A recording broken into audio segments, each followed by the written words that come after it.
Pilates therapy is using the Pilates technique in a therapeutic way. Pilates itself is just using, we would use equipment, Pilates equipment, to work on precise movement patterns in the Pilates method in that rehabilitation process. The benefit of doing Pilates with the therapy, the biggest benefit is to work on smaller muscle groups and precise movement patterns that you're going to get with using the Pilates method. In this method, if you just come in with low back pain, or you have some shoulder pain, or you have some other pains that aren't surgically repaired, the Pilates method is very effective in utilizing those smaller muscle groups that are attached from the core into the shoulders or to the hips to strengthen from the inside out. It very much works posture. In this day and age, posture is a huge thing with people, sitting at desks, keeping the head forward.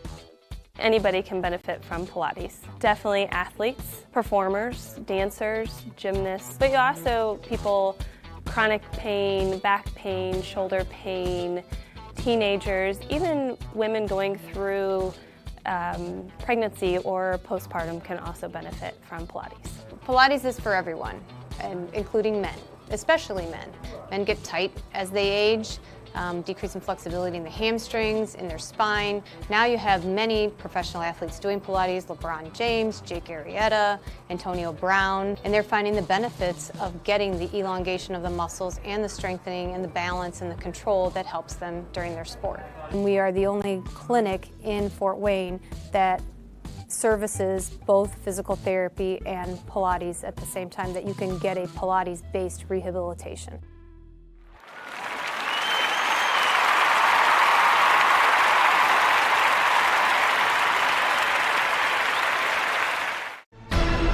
Thank you for supporting Summit City Sports. For the last several years, we've provided the Fort Wayne community and beyond with coverage of a variety of sports, thanks to our title sponsorship from Parkview Sports Medicine. Since we began in 2015, our annual budget has covered the cost of videographers and commentators to over 300 plus games each year. New equipment and maintenance of that equipment, along with increased broadcast rights fees from the IHSAA. This season, we're reaching out to friends, families, and local businesses for additional sponsorships and donations. You can help us grow and get coverage to your favorite team or sport. A Summit City Sports sponsorship or donation will help make that happen. We have the goal of bringing fans live stream games of every SAC game we cover.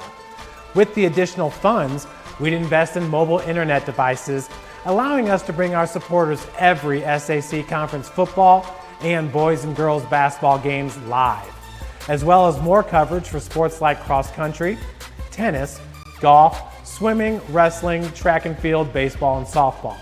For more information on sponsorships or how to donate, visit SummitCitySports.com.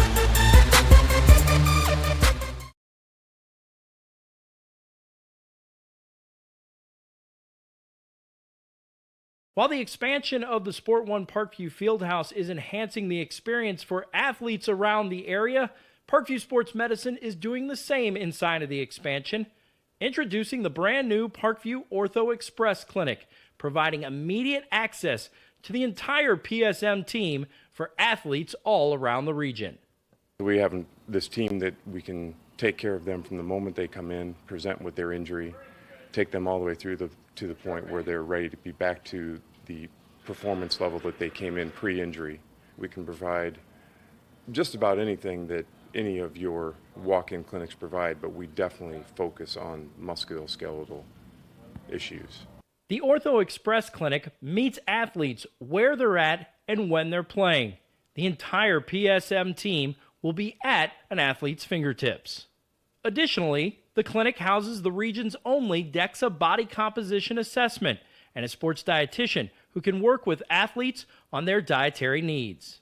Some athletes, it might be a difference in their starting position. You know, they might see a number and say, wow, you know, I had no idea that was my body composition. How can I change this? And sometimes just seeing numbers is more motivating than just talking about, you know, maybe their calorie amount that they're taking in. The advantage to having an Ortho Express clinic is the diversity of the hours. So people who have non-traditional work schedules should be able to get in.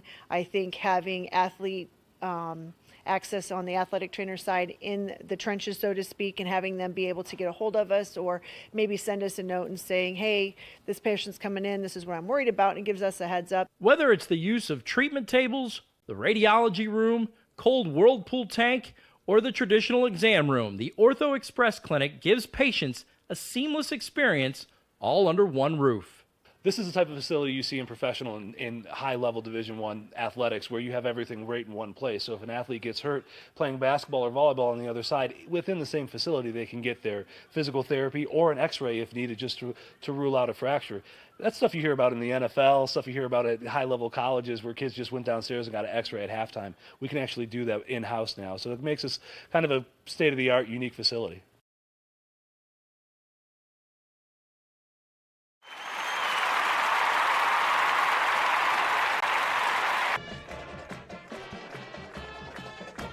Good evening, ladies and gentlemen, and welcome to high school football on SummitCitySports.com. We are coming to you live from Spooler Stadium on the campus of Northrop High School. My name is Ryan Dellinger, and I will be your host for tonight's sectional championship game between the home team, the 10-0, number 2 ranked 6A Snyder Panthers, and the visitors on the scoreboard, the Carroll Chargers, who check in at 7-3 this season.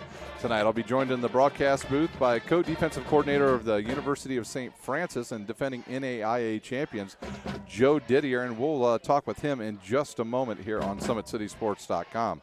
Today's broadcast is brought to you by SummitCitySports.com. Follow us on Twitter at 260sports, like our Facebook page, Summit City Sports, and be sure to subscribe to our YouTube channel. At Parkview Sports Medicine, it's game on. Our elite team of experts in orthopedic surgery, athletic rehabilitation, nutrition, and sports performance training offers athletes coordinated care and instant access at the Parkview Ortho Express Clinic inside the Parkview 1 Sport 1 Fieldhouse. Also, ParkviewSportsMedicine.com is the way to go for local sports. With scores and highlights from all area schools, Parkview Sports Medicine wants to celebrate the accomplishments of athletes on and off the field. Check it out at Parkview Sports Medicine at parkview.com. To make Parkview Sports Medicine part of your team, give us a call at 266-4007 or log on to parkviewsportsmedicine.com.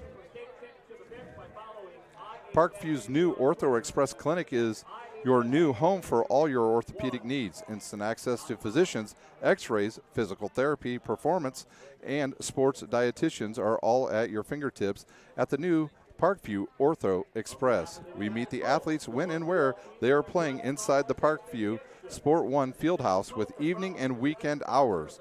Parkview Ortho Express. Learn more at parkviewsportsmedicine.com. Well, this is the second game this season between these two teams. Snyder checks in number 2 ranked in the AP and coaches poll this week in the Indiana high school polls. The Carroll Chargers are coached by Doug Dinan. He is in his 8th year at Carroll. He's 63-28. Snyder is coached by Kurt Tittman, 96-20 in his 9th year at Snyder. The last meeting between these two teams was on August the 25th, the second week of the season. The Panthers, well, I guess you could say, Joe, they put them on a little bit. 69-7 was the final score. That was early in the season. Since then, the Carroll Chargers have lost just one time this season, and that was to Homestead later in the season. The Panthers this season have been averaging about 45 points a game while only giving up 13. On the other hand, Carroll has been averaging about 35 points a game, but giving up 30. So can they control the Snyder offense tonight? And we will see here when the clock ticks down to 0 at halftime. We're still about 10 minutes away. Snyder is seeking its 26th overall sectional and their 11th consecutive sectional championship. Snyder is 5-0 all time against the Carroll Chargers. Should be an interesting ball game tonight. Looking to see at how both teams use the information from the regular season game. Obviously, a game that was well in Snyder's favor. So interesting to see what Doug Dinan and crew have in store for the adjustments that they've made learning from that film. So absolutely, and you know Snyder's defense was really rolling at that point in that game against them, and they had their way with the offensive line. But that offensive line of Carroll has certainly gelled in the second half of the season, and they've become much better And they've been able to run the ball a little bit with Cam Shank here in the second half of the season. And on your screen there, we've got the starters on offense for the Carroll Chargers. They'll start at quarterback. Number 1, Jack Miguel, a senior, 6'1", 180. On the season, he's passed for 2,381 yards, 21 touchdowns, and 11 interceptions. He's also rushed for nearly 275 yards and also has 6 touchdowns. So a senior there, all-conference player, Jack Miguel, will start at quarterback for Homestead. At running back, it'll be Cam Shank, number 24, senior, 5'10", 170. On the season, 790 yards and 11 touchdowns. And at wide receiver, they've got a host of a trio. They do. Of very good receivers. And Justin Becker, number 10, his brother John Becker, number 15. Between the two of them, they account for, nearly 300 yards and, nearly 1,500 yards and 11 touchdowns. And then at the other wide receiver position is number 11, Gavin Vogt, a junior, 6'1", 175, and he has 2 touchdowns on the season. Nathan Hara will start at the other wide receivers position, number 83, a junior. On the offensive line, they'll start at left tackle, George Ringos, number 70. At left guard will be Connor Villanueva. At center, Orion Chenery. At right guard, Nick Hipskin. And at right tackle will be Colby Malcolm, the big guy on the right side of the line. Just a junior, and he's going to be a big part of their plans for the next couple of years. Yes, it will be an interesting matchup to see when Carroll's offense is on the field, how they match up against Snyder's defense. Last week, Snyder's game, it seemed like Homestead moved the ball almost at will around the 50-yard line, but struggled mightily in the red zone. Snyder's red zone defense was exceptional, so it'll be very interesting to see how Carroll uses the speed that they have at receiver with the Becker brothers and Vaught. It'll be an interesting matchup. Yeah, they looked really good last week against Northrop in the passing game. They were able to find a lot of guys wide open. Cam Shank actually did a nice job running the ball as well. So if they can get some yards from the running game on offense to balance out their passing game, they should be in good shape against Snyder. The issue will be, can they slow down Snyder's running game tonight? And on defense for the Carroll Chargers, they'll start at defensive end, Bryce Pelkington, number 37, a junior, 6'1", 180. At the other defensive end will be Mason Ginn, number 94. At defensive tackle will be Terrell Griffin, number 17. Austin Linebeck will be the other defensive tackle, and he is number 33. And they basically run a 4-4-3, and that's a little bit different defense than Snyder has seen during the season. And they'll have 4 linebackers. Reese will start, number 14. Number 6, Gropenheiser will start. Braxton Gropenheiser will start at the inside linebackers position. Reed Diller, the leading tackler for Carroll, will start at middle linebacker, number 21. Number 3, Jack Tranquil, who had the big tackle against Dwenger a few weeks ago right at the goal line to hold them from winning. And he's an excellent defensive person in the run game and the pass game. At cornerback, they'll start number 2, Blake Ely. And at the other cornerback position will be number 30, Hudson Walker. And at free safety, Logan Belleville, number 35, are the starters for the Carroll Chargers. Any thoughts on their defense there? They're definitely going to need to play as many players at the line of scrimmage or in the box as possible. Their game plan's probably going to be somewhat in the regards of trying to stop Christian Covington, who's been on a tear over the past few games, and probably try to force Michael Hoppert to throw the football. So it will be interesting to see how well their linebackers can fit against the Snyder run game, and to see if the defensive line for Carroll can generate a little bit of a pass rush. Absolutely, and if they can do that, they can get to Hoppert, get him out of the pocket and make him uncomfortable. They will do a nice job on defense. Their defense has played much better in the second half of the season. Now let's take a look at the Snyder starters before we take our final break before the start of the game. They will start at quarterback, number 10, a senior, Michael Hoppert. On the season, he's passed for 1,347 yards, 15 touchdowns, and 4 interceptions, along with 415 yards and 3 touchdowns on the ground. So last week we watched him. He really grew up last week. He had a special ball game. He actually struggled a little bit on the first few possessions, but he showed his leadership and maturity and managed an exceptional game throughout the second and third quarters of that ball game. Probably see him involved a little bit in the run game. Probably see him play acting and rolling out of the pocket and using that speed that he has. Yeah, he's really grown up since really right before the Homestead game. After the Homestead game, he started to really take off mentally and physically. I think the game slowed down a little bit for him, which was huge. And he has done a really nice job of controlling the offense here in the second half of the season. His main man in the backfield, and the guy that makes it really easy on him, is Christian Covington, number 1, a senior, 5'10", 190, 24 touchdowns on the season, and has only gained 1,266 yards, but he's also shared the bulk of carries with Anias Lockett as well. The wide receivers for the Snyder Panthers will be number 7, Michael Lito Jr. The leading him and David Knockison will be the other wide receiver, each of them with 4 touchdowns on the season.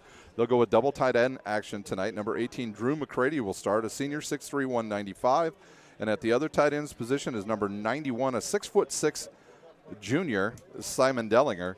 At tackle, left tackle, it'll be Garrett Carroll, number 72, a senior, 6'5", 245. Jackson Reed, number 59, will be at left guard, a senior.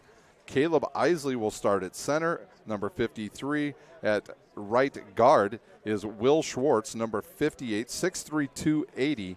And at right tackle will be the sophomore, 6'6", 275, Randy Holtz, number 71. So I got to make a correction from last week. Last week I said that Bryson Reinig was the strongest guy on the team.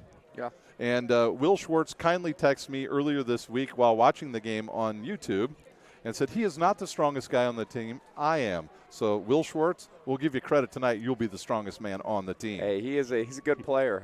You know his brother. Yeah, I know his brother. Brother plays for us. He's a defensive tackle. Very, very good player.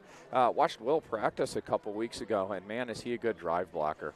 Sure is. He can gain leverage. He sets his feet and his hands extremely well, and he's part of that elite offensive line for Snyder. With the offensive line and the tight ends that they have, it's going to be a very difficult size matchup for the Carroll front seven. And it's funny you mentioned size. I was really going over the rosters, especially of the starters. It's a big size difference for the Snyder Panthers. I didn't realize how much it was until I actually really, really got in depth and looked at it. So on the defense for the Panthers, they'll start a defensive end, Justin Kopke, number 12. He's a senior, 6'3", 220, with 5 sacks on the season. At the other defensive end will be Kerry Perry, number 5, a senior, 5'9", 232. At defensive tackle, it'll be number 95, Big Lawrence Johnson, a senior, 6', 305. At least that's what he's listed at today. Zach McDowell will start at the other defensive tackle's position, number 77. At outside linebacker will be Jordan Hogue, a senior, 5'11", 175, and his number is 9. The other linebackers will be Brandon Cox, number 3. He leads the team in tackles with 87 tackles on the season. Austin France will be the other linebacker, number 11. He's headed off to Western Michigan next year. At Rover will be Tavares Brown, number 8, a senior, 6'2", 180. The cornerbacks will be Luke Owens, number 19, and at the other cornerback position will be number 21, Hunter Causey. And the guy that really had a big game last week will be playing free safety. That's number 4, Ethan Hoover, on the season now with 6 interceptions, but he also has a couple punt returns for a touchdown and a kickoff return for a touchdown. So that's your Snyder defense tonight. Snyder defense played extremely well last week, pitching a shutout in playoff football and in poor conditions with a sloppy field. They played very well. It's going to be very interesting to see if they go with the same setup as last week. They played a lot of soft zone coverage, rallied, made solid tackles, eliminated yards after catch, and then picked and chose their battles in terms of when they wanted to bring pressure. And Kopke came up with a couple of big blitzes right around halftime, caused some havoc on the quarterback from Homestead last week, and Justin Kopke did an excellent job last week of defending a Homestead zone read game, which is very similar to what the Panthers are going to see out of Jack Miguel this week, that smaller quarterback that runs well, makes good decisions. So it'll be very interesting to see how this Snyder Panther defense runs to the football. It seems like Carroll will probably try to force the ball to the sidelines and force guys like Hoover and Causey to make tackles in the open field and run away from the size, because up front with McDowell and Johnson and Kopke, those are big boys, and bringing France off the edge, it's an elite group at the line of scrimmage. Absolutely, and we're about ready for the coin flip here. We'll take our final break. You're watching live high school sectional championship football on SummitCitySports.com. can you? There's Ryan looking to center into the slot to Esther, but broken up by Scott. He shoots, hit, scores! Now the sticks are up. And now this is bad news. Everyone going at it down here in the corner. Fort Wayne Hockey. Plong with the deke. 6 teams. Bone cutter to Ryan Freeby with the shot from the point. He scores! Live stream games new this season. Follow us on Facebook, Twitter, YouTube, and SummitCitySports.com.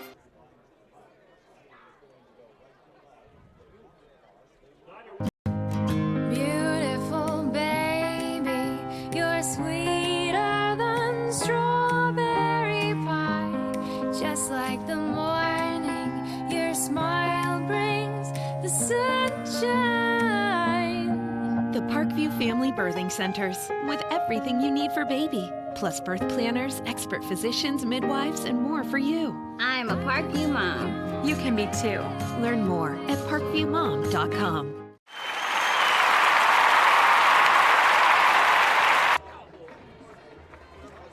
We're back live here at Spooler Stadium. We are ready for the kickoff here in the sectional 6A championship game here at Northrop High School. Snyder won the toss. They've elected to defer, and the Carroll Chargers will get the ball to start here on a beautiful night. A lot different than last week, Joe. A beautiful night. This is a nice fall night. Doesn't quite feel like November. It feels like mid-September. Great night for a sectional championship. Very important here that Carroll starts out the ball game with some positivity, has a good drive. Last week, if we can remember, the opening kickoff was taken back. It'd be very interesting to see how this ball game started. Jack James will kick off for the Snyder Panthers. Carroll will put 3 players back deep. Becker back there, and he's a dangerous kickoff returner. Very interesting having 3 returners. They're leaving a lot of space in between the last and the second line on the kickoff return unit.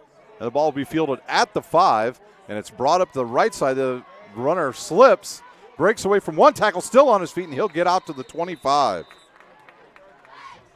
Shank did a good job of reading his blocks and working himself north and south. Seemed to slip there for a minute, but got himself up and gained good field position for the Carroll offense. So Carroll will start at their own 25. Jack Miguel will be the quarterback. In the backfield, Cam Shank.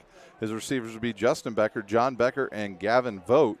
Gavin Vogt looks to be a big-time performer this season on the Carroll baseball team. They'll start in the pistol formation. They'll spread Snyder out on the offensive line here early.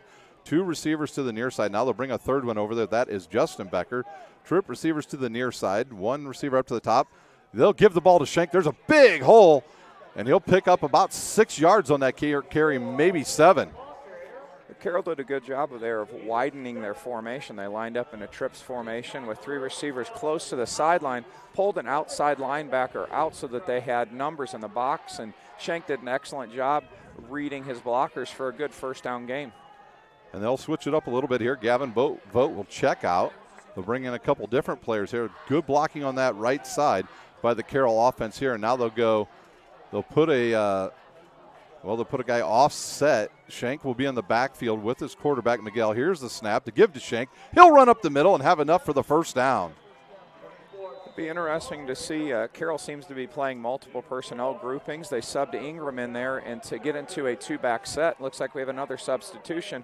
Looks like they're going to play a little game getting into spread sets and loaded sets with different people. Yeah, Wayne did this to Snyder as well. Concordia did the same.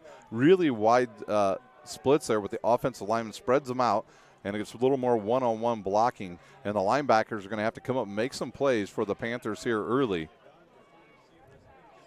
2 receivers on each side this time, a little different formation. The snap, the roll, Miguel roll to his left. Can he get to the edge? And he's going to be taken down by Kerry Perry of the Snyder Panthers. Looked to be a little bit of miscommunication there. It almost looked like Miguel was looking for a lead blocker on the edge, or it was some type of shuffle pass, and Snyder did an excellent job of reading and staying at home and playing fundamental defense. So a loss of about 1 on the play, and the tackle was actually made by John L. Hogue of the Snyder Panthers. Will Carroll finally go to the air? We'll find out right here.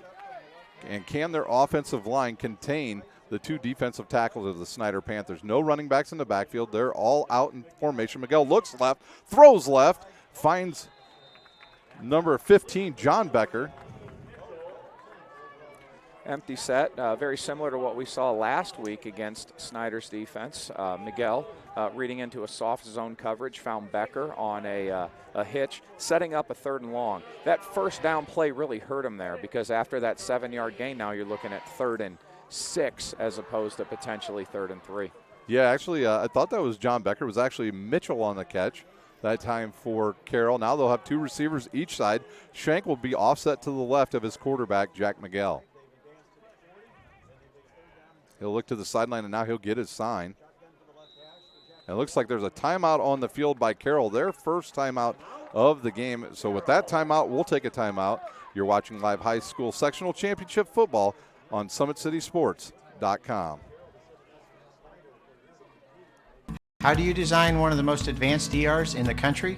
At Parkview, we did it by focusing all our attention on you, the patient, by involving doctors and nurses in the design process, by creating quieter, more private spaces, and by leading the region in heart, stroke, and trauma care.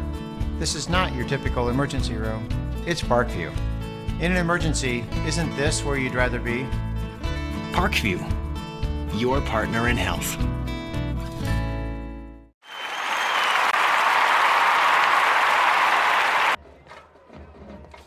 Today's broadcast is brought to you by SummitCitySports.com. Follow us on Twitter at 260sports and like our Facebook page, Summit City Sports. And don't forget to subscribe to our YouTube channel. It is 3rd and 6 from the Carroll 40. Now Shank will be in the backfield with his quarterback, Miguel. The defensive backs back off. It's man coverage. He'll throw, find a wide open Justin Becker on the left side. A nice play from Miguel to Becker. Oh, very good use of a timeout there. Earlier, they were in a trips formation. It was a little bit of miscommunication with Miguel and his coaches. Good use of a timeout, got into a different formation, and found the open receiver on the deep corner route for a conversion. Yeah, right in front of Luke Owens out there. He's playing Snyder once again with that soft defense. Pistol formation once again. The snap, the give to Shank. Can he get to the outside this time? He cannot. And he is driven back. I believe he'll just get back to the line of scrimmage. There's a good push there by the Snyder Panthers. Austin France did an excellent job of reading the backfield and finding a crease and making a tackle for no gain. So 2nd and 10 from the Snyder 45. The first time either team's been in the other team's territory. 8:50 remaining here in our first quarter. Carroll trying to use up some of this clock. Miguel will run it himself right up the middle, and he is met right away by, I believe that was Lawrence Johnson. And let's see who gets up off the bottom of that pile. That would be Zach McDowell. 2 big boys right there, and Carroll challenged the strength of Snyder's defense, and the strength there in the middle definitely won. Sets up a long 3rd down. McDowell and Johnson did an excellent job of gaining penetration. It seems like those two are commanding 3 or 4 offensive linemen every single snap. Yeah, shooting lanes for the Panthers to blitz. They blitzed twice last game against Homestead. 2 receivers each side. Here's a snap. 3-step drop, quick out there, and the receiver did not run the right route. I think he wanted to go inside to Justin Becker, and it'll be punt time now for the Carroll Chargers as they will run out Connor Carr. Connor Carr only averaging, actually that's going to be a different punter tonight. That 3rd down there, a little miscommunication. It looked like that receiver should have snapped that off for a comeback, and Miguel went ahead and threw that deep for an incompletion. Back to kick is Horton. He'll kick it end over end to Derricks, and Derricks will field it on his own 23. Well, they'll mark it at the 24. And Snyder will have the ball for the first time tonight, and their quarterback is Michael Hoppert, number 10. Well, if you're the Carroll Chargers, you've got to be pleased with that first drive. You moved the ball methodically down the field. You found some things that may end up working throughout the ball game. It didn't come away with any points, but they're going to come away with a little bit of confidence, starting the game much better than the first contest earlier in the season. So Snyder will spread out Carroll this time. They'll actually put Christian Covington, the running back, in a slot position. Nobody in the backfield with Covington. Here comes Merriweather in motion. Hopper will keep it and go to the right. He'll bust through one tackle. He's still on his feet, drags a tackler for about a 8-yard gain. So a lot of miscommunication there by the Carroll defense. Snyder ran an empty formation but utilized the tight end as well, which created an opportunity to motion, and Hopper did an excellent job of reading the speed sweep there. Now Hopper will stay in the pistol formation. Covington behind him. Knockison and Lido to the near side. He'll look that way. Throw to Knoxon. Caught. He'll have enough for a first down, and he'll get out over the 30. And a just quick pitch and catch there between Hopper and David Knockison. Knoxon did an excellent job of seeing the deep safety and feeling the underneath void and coverage and snap that off for a curl and a conversion. Snyder up to the line quickly here. Trip receivers to the far side. Covington in the backfield. 5 down linemen for Carroll. He'll look right over the middle and find a wide open Knockison. He's got one guy to beat. Can he outrun him? He will, and it'll be a 69-yard touchdown. Hopper to Knockison. It's an excellent job there by the Snyder offense. They created a little indecision with the Carroll defense. They went hurry up on the first 3 snaps of the game, gave the Carroll defense 3 different formations. On the third formation there that trips opposite a tight end, left Knockison wide open up the hash. Excellent read by Hopper, excellent catch by Knockison, and now we're looking at a 6-0 ball game. Snapping will be Simon Dellinger, holding Drew McCready, and the kicker, Jack James. Snap, good snap. The hold, the kick is up, and it is good. So Snyder leads 7-0 here with exactly 7 minutes left on our clock. With that, we'll take a timeout. You're watching live high school sectional championship football on SummitCitySports.com.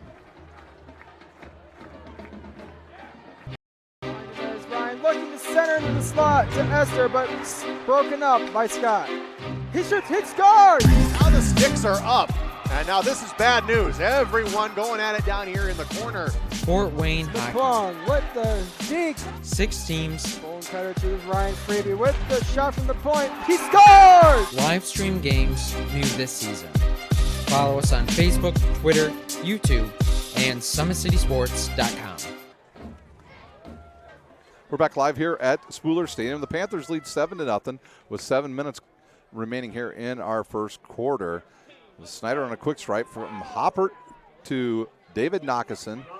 A 69-yard touchdown pass to give the Panthers the lead. And, Joe, this is the danger area for a lot of teams when you give out the touchdown to Snyder and then you go 3 and out and they score again, or you turn it over and then they score, and then you're quickly down 14, and it is tough sledding after that. This will test the maturity of the Carroll Chargers to see how well they respond here. They're going to need to stay in the moment. They're going to need to play each play individually and hope for the best. Jack James kicks the ball out of bounds out around the, let's say, about the 13-yard line. So Carroll will get the ball in good starting position now at their own 35-yard line. Jack Miguel led the offense quite well in that first drive. They were balanced running and throwing. They were very balanced to that, and they also utilized different personnel groupings. They would bring a fullback in to run the football and get that extra blocker in the box, and then they would sub him out and play 4 wide receiver sets to get Snyder into a soft zone coverage. I bet we'll see much of the same this possession. Yeah, they did a nice job, and he had plenty of time to throw the ball on that first drive. 2 receivers on each side, and Cam Shank in the backfield with Miguel. Here's the high snap. The give up the middle to Shank, and there's nowhere for him to go right there as the defensive line of the Panthers now getting a big push. Carroll seems to be struggling on first downs. That's for the 3rd consecutive first down for a 0 gain or negative yardage, and it's going to be very difficult to move the ball against this Snyder defense when you're looking at 2nd and 9s as opposed to 2nd and 6s and 2nd and 7s. Yeah, and with that soft defense, Snyder runs back there. There'll be open zones for you to throw into. And he did a nice job to Becker early in the game. Now they'll spread Snyder completely out. 5 wide receivers for the Chargers. Here's a snap. He'll look left. And right in the backfield is Zach McDowell. But I think Lawrence Johnson actually, no, that'll be Justin Kopke will get credit with the sack. But it was McDowell in there right away, and a loss of about 1 for Carroll. A great inside move by McDowell. He seemed to split the double team in between the center and the guard. Created some initial penetration. Miguel showed his athleticism and defeated the first tackle, but eventually the Snyder pursuit got there, and we're looking at 3rd and long. Let's see what Carroll has for 3rd and long here. That play they ran to Becker earlier looks like another play they may run here. 2 receivers on each side.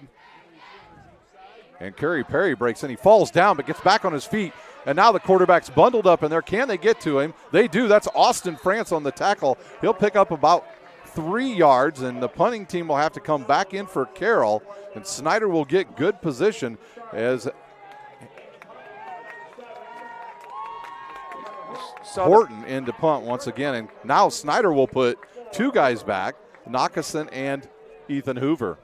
You saw the benefits there of Snyder's soft zone coverage. If the guys in the box can handle the run and force Carroll into 3rd and 9s and 3rd and 10s, you can play more soft coverage, which allows more people to have eyes on the quarterback. And now Knockason receives the punt at about his own 33, and now he's going down the left side. There's another stop. Knockason still on his feet. He got it at his own 30, returned it back to the left, and I'm looking to see if there's a flag on the field. Got a lot of whistles. No flag, and Snyder will have the ball. No, I do see a flag now just in front of the Snyder bench. They took it down to the 20. It looked like a block in the back, to be honest with you. It did look like a block or in a the hold. Back. Either way, you've got momentum in Snyder's favor, and Carroll's going to have to stop the bleeding here soon, or the floodgates may open. So this will be a spot of the foul to go back 10 yards from there. Jim Kressel, the official with the ball out there. He'll march it back 10. And now the Panthers will start at their own 41-yard line, but still in good field position for the Panthers. They'll line up 2 receivers to the far side. At the near side here will be 1 receiver, Maxwell. In the backfield will be Christian Covington with his senior quarterback, Michael Hoppert.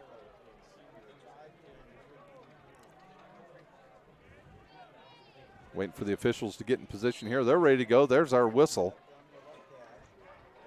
A snap. The give to Covington. He's around. No, Hoppert keeps it himself on the read. Breaks out of a few tackles and picks up about 3 yards. The zone read there. Interesting keep there from Hoppert. It looked like the defensive end crashed towards him, and the read should have gone to Covington, who went untouched. I bet Snyder comes back to that play later on this possession. Yeah, possibly right here, going the other way. Here's a snap, straight drop. He'll look over down the right side for Michael Lito Jr., and he'll overshoot him by about 3 yards. Blake Ely did an excellent job there in press coverage, took away the inside position there for Lito, forced the fade, which is a low percentage throw, and now the Carroll defense is looking at facing a 3rd and medium. Yeah, and in these short down situations, or 3rd and 6, this is still a rundown for the Snyder Panthers. The snap, the give to Covington. He'll bounce it to the outside, get around one guy, break it across the right side, and he'll be close to 1st down yardage.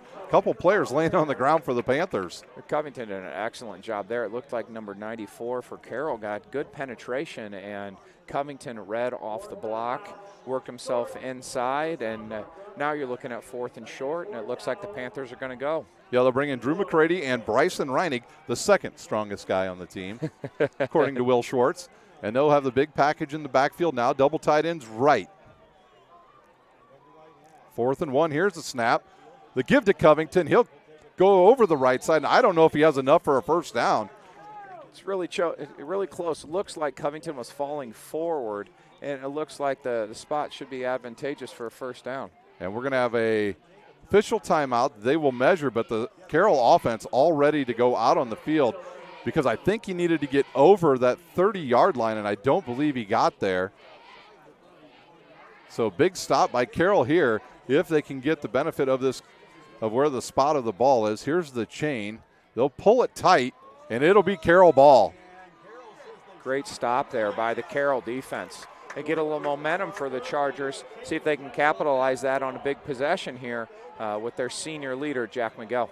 And it looked like Snyder had some room to run over there, but just a better tackle there by Carroll's defense. It's an excellent tackle. Frankel was there. Stop, and it almost looked like Covington tripped as well as he was falling there, working towards the sticks. So Carroll will start now at their own 31-yard line We've got 3:36 remaining here in our first quarter.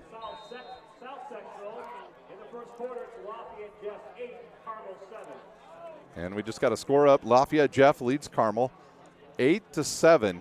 The winner of that game will take on the winner of this game in next week's regional. Shotgun formation or pistol formation once again for Carroll. Different formation here for the Chargers.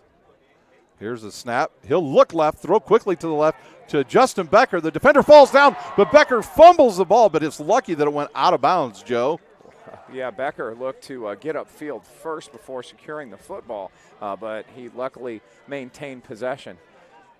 You know, it's difficult when a team is changing personnel as much as Carroll is on the first play of the possession and trying to figure out how you're going to defend it. Carroll went to one of their loaded, almost wing T formations and did so to throw the football there. So hats off to the Snyder defense for reading their keys and making a play on the football. Carroll will line up once again with 2 receivers to the top side, 1 to the near side. Shank in the backfield, a motion guy in there, and then Shank goes into the middle, and he's met right in the hole by Brandon Cox. And down on the field is one of the offensive linemen, but he'll get up. That's number 74. Hipskin was holding his right forearm, but he's up now and back into the huddle, and it'll be 3rd down and 6 from the 35. Snyder's doing an excellent job of fitting the run game. McDowell and Johnson seem to be commanding 3 offensive linemen right now, allowing France and Cox to be more aggressive in their reads and their pursuit. 3 receivers to the top side, 1 to the near side. Shank in the backfield once again with Miguel. Here's a snap, good snap. He looks left, throws over the middle. He's got Gavin Vogt for the first down. Vogt did an excellent job of working inside the linebacker there and running his route just past the sticks for a conversion. Yeah, and you know, with all the running they're doing into the middle, eventually that's going to lead to some play action for the Chargers. It is. It's almost like the run plays right now, even though they're not successful, are used for plays down the road, being able to play act and also giving your offensive lineman a little bit of a break, not having to pass protect every snap. Trip receivers to the far side, 1 to the near side. The snap, Miguel will keep it himself and run. He's got a lot of room over here to the right side. He'll break through. He's got 1 guy to beat, 2 guys to beat. He's going to run out of real estate and go out of bounds at the 19-yard line. And Carroll inside the Parkview Sports Medicine red zone for the first time tonight. Now, this is the area that last week Snyder really stiffened on defense. They did. That soft zone coverage started to become a tighter zone coverage when the field space was condensed. So it'll be very interesting to see how the Panthers defend down here. And hats off to Carroll on an excellent play call there with a draw when they had numbers there in the box to run the football. Carroll at the Snyder 20. There's a give to Shank. He tries to go to the outside, but there's nothing there. He'll pick up about 1, maybe 1 yard there. So it'll be 2nd and 9 from the 19. Will also be interesting to see what Carroll does in the red zone. Last week against the Snyder defense, Homestead tried to throw the football into that soft zone coverage. It resulted in sacks, resulted in interceptions, where Snyder succeeded last week running the football. We'll see what the Carroll Chargers have in plan here on 2nd and 8. Carroll will put 2 receivers on each side. Shank in the backfield. Snyder stays in there 4-3. Miguel will keep it once again. He'll get to the outside, but the linebacker comes up for the Panthers. I believe that was Austin France again, who stepped up and made another big tackle. France and Kopke ended up compressing the ball carrier there. It was an excellent job of playing zone read defense. Once again, another one of those read schemes off of the defensive end. Defensive end stayed at home, linebacker filled, no gain, and we're looking at 3rd and long. Clock ticks down to 1 minute remaining here in our first quarter from Spooler Field. Same formation for the Chargers. Now they'll put Shank on the right side. He'll look. He throws to the right side. His receiver just a little bit late turning around there, and now it'll be decision time for Coach Dinan. It looks like he will go for the field goal. Excellent coverage there by the Snyder defense. Looked like there was a lot of good communication there. Receivers were blanketed in coverage, and Miguel really had nowhere to go with the football. Good smart decision by the veteran, though, throwing the football out of bounds and avoiding the turnover to set up this field goal. Horton from the right hash now. 54 seconds remaining here in our first quarter. Holding will be Gavin Vogt. So Snyder's got to be ready here. Gavin Vogt, the backup quarterback. A 35-yard attempt for the Carroll Chargers.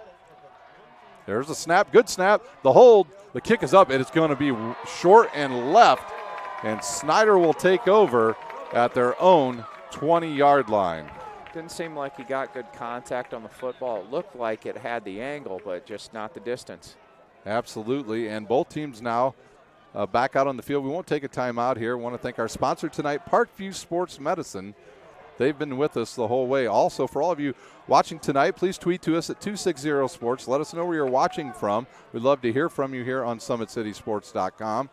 We've had people from overseas and all across the United States watch this year on YouTube, Facebook, and on our Summit City Sports page. Hopper now in the backfield. He'll look, throw quickly to, I believe that's Nockeson again, and he'll have it for about 9 yards. So Snyder going with the quick pass game. Yeah, they're going to do a quick pass game. It looks like Hoppert is just reading what the defense is giving him.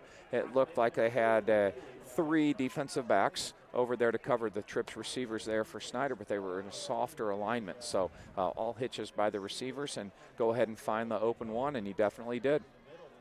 5 defensive linemen for Carroll. They'll give the ball to Covington.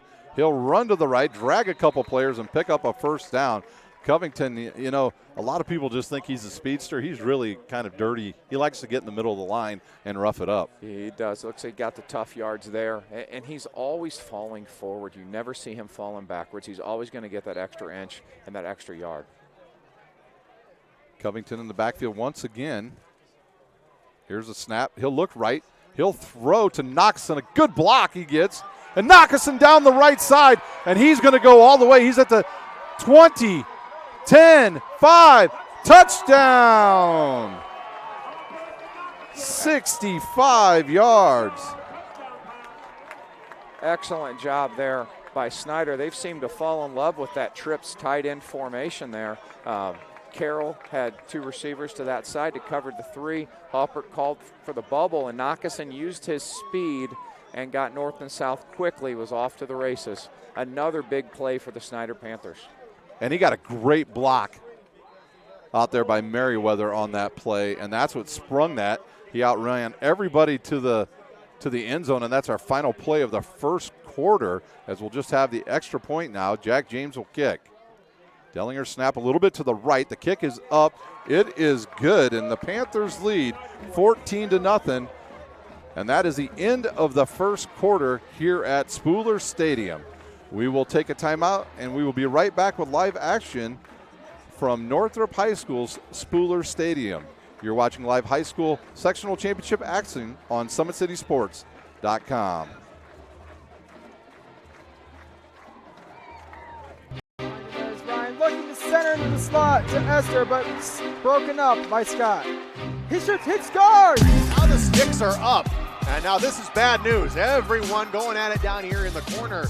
Fort Wayne The Hockey. Plong with the deke. 6 teams. Bone cutter to Ryan Freeby with the shot from the point. He scores! Live stream games new this season.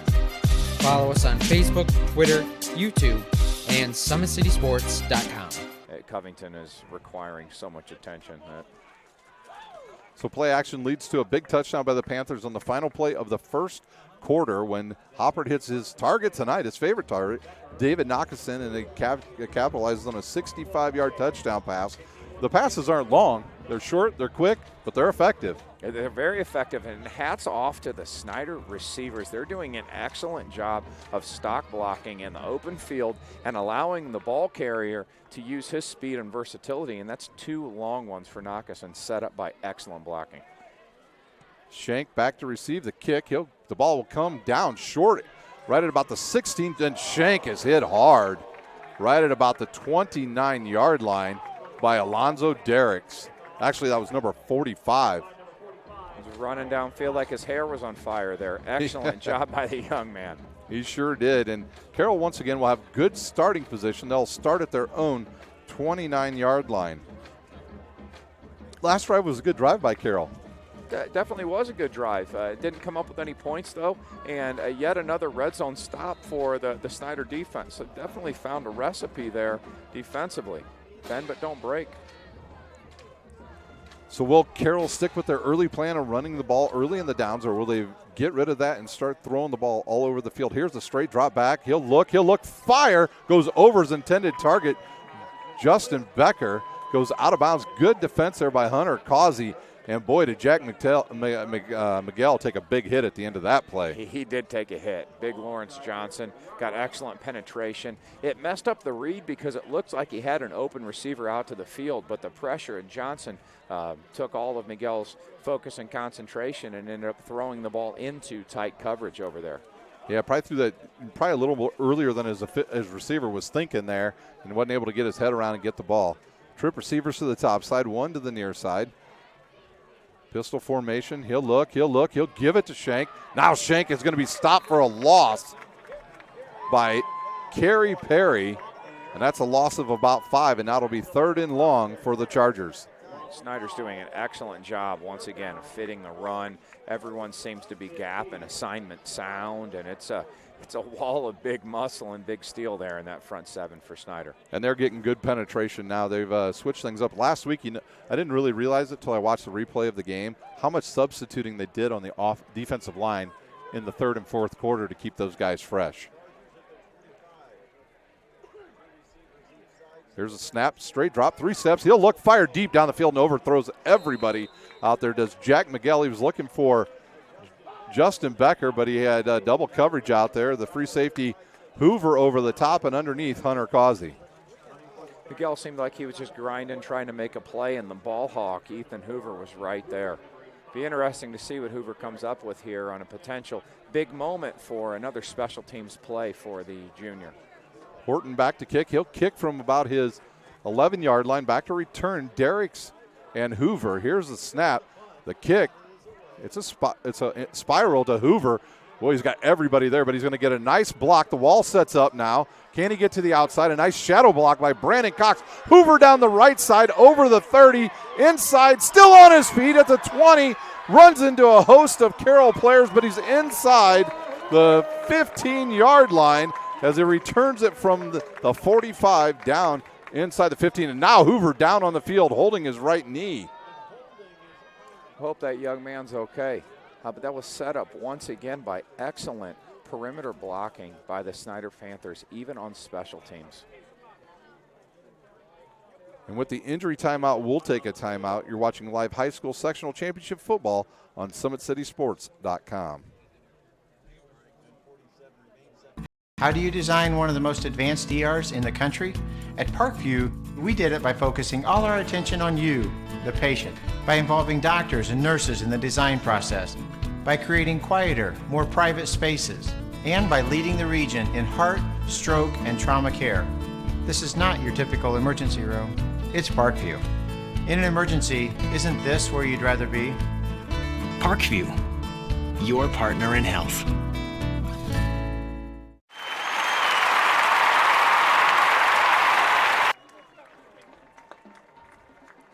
Ethan Hoover up off the field, being helped off by some trainers, not putting much weight on that right knee, and now Lawrence Johnson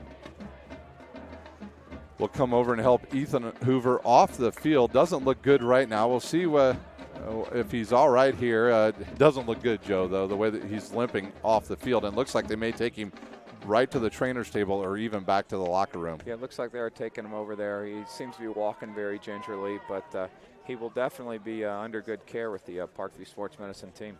And Mike Lito Jr. will come in motion. They'll fake it to him. Hopper keeps it. Big hole right up the middle, and he will rush for a 12-yard touchdown. And right there we were talking about, Joe, what happens when you play the Snyder Panthers and a sudden change, and they're on the board again from 12 yards out is Hopper, and the Snyder Panthers now with a 20-0 lead. Hats off to Coach Tittman and the Snyder offensive staff there. They've given different speed sweep reads, different speed sweep looks. There it looked like the read man was actually an interior lineman that did not do a great job of staying at home and playing the quarterback. Chased Lito, then opening up the hole for Hopper and a touchdown. Jack James to kick. There's a good snap, a good hold. The kick is up. It's right down the middle, and the Panthers lead 21-0 with 10:43 remaining here in our second quarter. We'll take a timeout. You're watching live high school football on SummitCitySports.com. There's Ryan looking to center into the slot to Esther, but it's broken up by Scott. He shoots, hits guard. Now the sticks are up. And now this is bad news. Everyone going at it down here in the corner. Fort Wayne Hockey. Plum with the deke. 6 teams. Bone cutter to Ryan Freeby with the shot from the point. He scores! Live stream games new this season. Follow us on Facebook, Twitter, YouTube, and SummitCitySports.com. Panthers lead 21-0 here with 10:43 remaining in our first half. Jack James will go back to kick. A good kickoff return by Ethan Hoover leads to a one-play drive for the Snyder Panthers, and they score from 12 yards out. On that play, Ethan Hoover was injured, and he's right in front of us, and the entire training staff down there with him right now looking at him.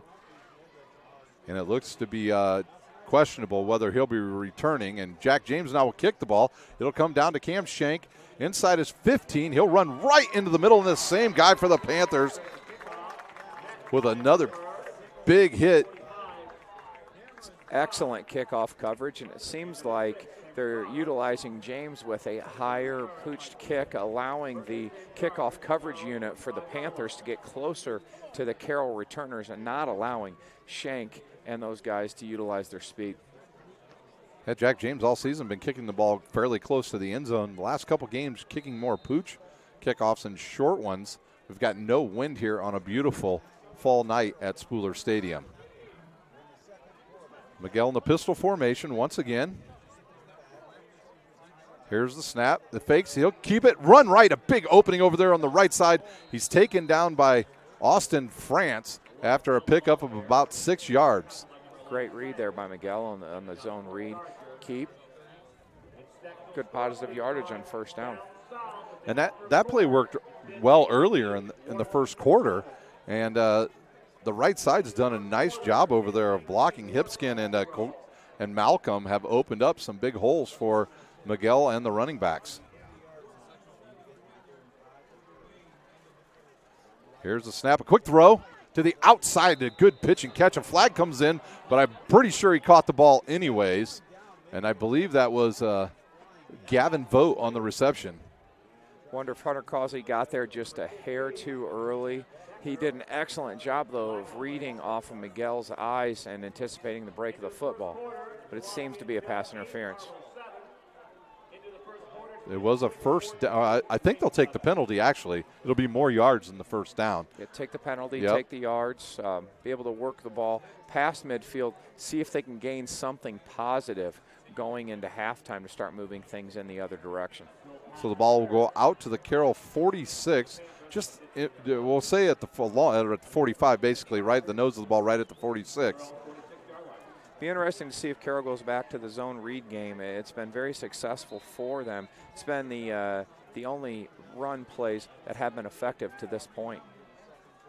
I'm trying to see who has gone back. I think Darius Morgan is now the free safety for the Panthers. And here's Miguel on the run. He tries to get to the outside, but Gary Perry bounces off his blocker and stops Miguel for no gain on that play. And now we're looking at Snyder already substituting here in the first half on that defensive line. It's great when you have the depth, because if you can sub early, get the guys a little bit of a break at halftime, you've got fresh bodies in the third quarter when they look to explode. Second down and 10 from the Carroll 46. 2 receivers to each side. Snyder in a little bit of confusion there before the snap. He'll look, he'll roll right, and right there's Justin Kopke, and he'll come up with a sack. Great job by Kopke, keeping containment there on Miguel. It looked like it almost broke there for a minute, but an excellent job by the senior finishing off the play.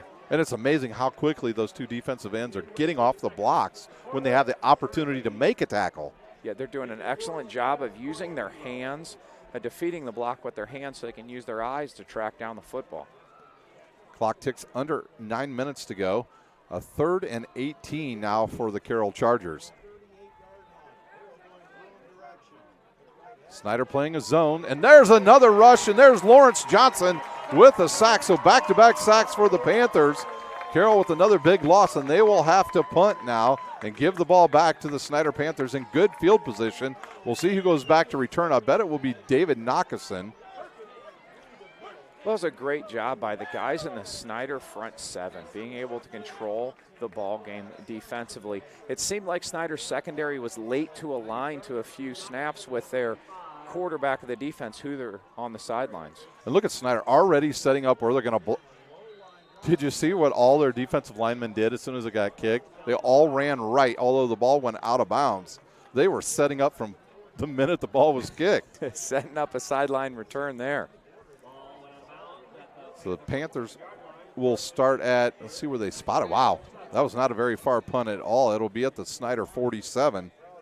So good starting position once again for the Panthers. And now Anias Lockett will check in and be the running back for the Panthers. And Michael Hoppert will still be in the backfield. Michael Lito to the near side. On top, the top receiver, far receiver will be Alonzo Derricks. We haven't seen Elijah Maxwell in quite a while. Here's a throw quickly to the outside to Michael Lito Jr. The ball a little bit behind him. Good defense there by Ely. And it'll be second down and long for the Snyder Panthers. A little bit of timing and miscommunication there. Looked like the ball came out early as Lito was turning around outside with the ball inside. Be interesting to see if it was supposed to be an in cut or if the ball was supposed to be thrown to the sideline. There's a hard count. And now they will throw a flag for offsides on Carroll. And one thing we have not seen from the Panthers, knock on wood, is very many penalties tonight. That's true. We talked about how much had been penalized in previous weeks. And that was an excellent job by the offensive line there not to jump with the hard count. I heard the cadence up here with my headphones on. Hopper did an excellent job, almost John Elway-esque, trying to get the defensive line to jump. It'll be 2nd and 5 now for the Panthers. The give to Lockett. He'll go up the middle and run and get close to first down yardage. The officials will wave their arms, and that usually signifies a first down. And he got some good blocks on that left side. He did get some great blocks, and what an advantage to have that tailback that you can go to off the bench. Then you're not going to skip much of a beat. Lockett with nearly 700 yards on the season and 8 touchdowns. The snap. He'll roll to his right. He'll look. He'll throw to Dellinger. He'll catch it, run to the right, get around one guy, and still on his feet, breaks into the open area and goes down around the 22-yard line as it looked like he got by Jack Tranquil as was the first tackler, but it's enough for a first down for the Snyder Panthers. He did an excellent job of deceivingly working himself out into the flat. Looked like he was attempting to block there for a minute and then worked out in the play action and was open for a big gain. I hear the Carroll coaches over here go, they should throw to that big boy. It's a big target. Ball to 23 now. 2 receivers on the top side and Anias Lockett in the backfield to give to Lockett. He'll run left, cut it into the middle, and be brought down right away. I think that was 23, I believe. Maybe Austin Linebeck on the tackle for Carroll. I'm pretty sure that's who it was. A pickup of only 4 yards for the Panthers, and it'll be 2nd down and 6 from the Carroll 19 with 6:55 remaining here in our first half. Here's a snap, a blitz. It's picked up. He looks, throws over the middle. He was going for Simon Dellinger, but Jack Tranquil with some good coverage there for the Carroll Chargers. That's great coverage all around. Both tight ends worked vertically. Both were covered by safeties. It sets up a 3rd down in the red zone and a must stop here for the Carroll Chargers. Yeah, and I think Snyder will take that matchup all day long, a tight end on a linebacker with the size. And here's the snap. The give to Lockett on the right side. It's all bundled up there, but he'll jump through and he'll pick up about 2 yards. Got about 4th and 3 here. It'll be an interesting decision. See if they're going to go for the dagger and go for the touchdown, or if they're going to go with the sound call. And it looks like the field goal unit's coming out. Jack James will come out. It'll be a 35-yard attempt. We're clock ticking down towards the 6-minute mark here in our first half. Simon Dellinger will snap. Drew McCready will hold. Jack James will kick. This season has a 51-yard field goal. That's special. That's a leg. Wow. And it might have been good from about 60 on that night. There's a snap, good hold. The kick is up, going a little left. Does it have the distance? It does. A 35-yard field goal for Jack James, and the Panthers lead 24-0 over the Carroll Chargers. We'll take a timeout. You're watching live Sectional Championship Football on SummitCitySports.com. There's Ryan looking to center into the slot to Esther, but broken up by Scott. He shoots, hits guard. Now the sticks are up. And now this is bad news. Everyone going at it down here in the corner. Fort Wayne Hockey. McClung with the deke. 6 teams. Bone cutter to Ryan Freeby with the shot from the point. He scored! Live stream games new this season. Follow us on Facebook, Twitter, YouTube, and SummitCitySports.com. The Panthers get a field goal, and they lead with 5:55 remaining, 24-0 over Carroll here in the sectional championship. The winner of this game will face the winner of Lafayette Jeff or Carmel next Friday night. See what kind of kick we get here. We've been getting the pooch kicks in the last few snaps. Looks like we've got another one here. And that'll come down. Oh, and Shank drops it. And now he'll pick it up. Dropped it right around the 16-yard line, but has a nice return out to about the 31-yard line. Well, our man that made the tackles on the last few kickoffs was triple teamed there, which ended up allowing a little bit of room for the Carroll returners. But Scott definitely garnered a lot of interest there after making a tackle on the previous 3 kickoffs. So Carroll now with just 5:48 remaining here in our first quarter. They'll have to go quick here.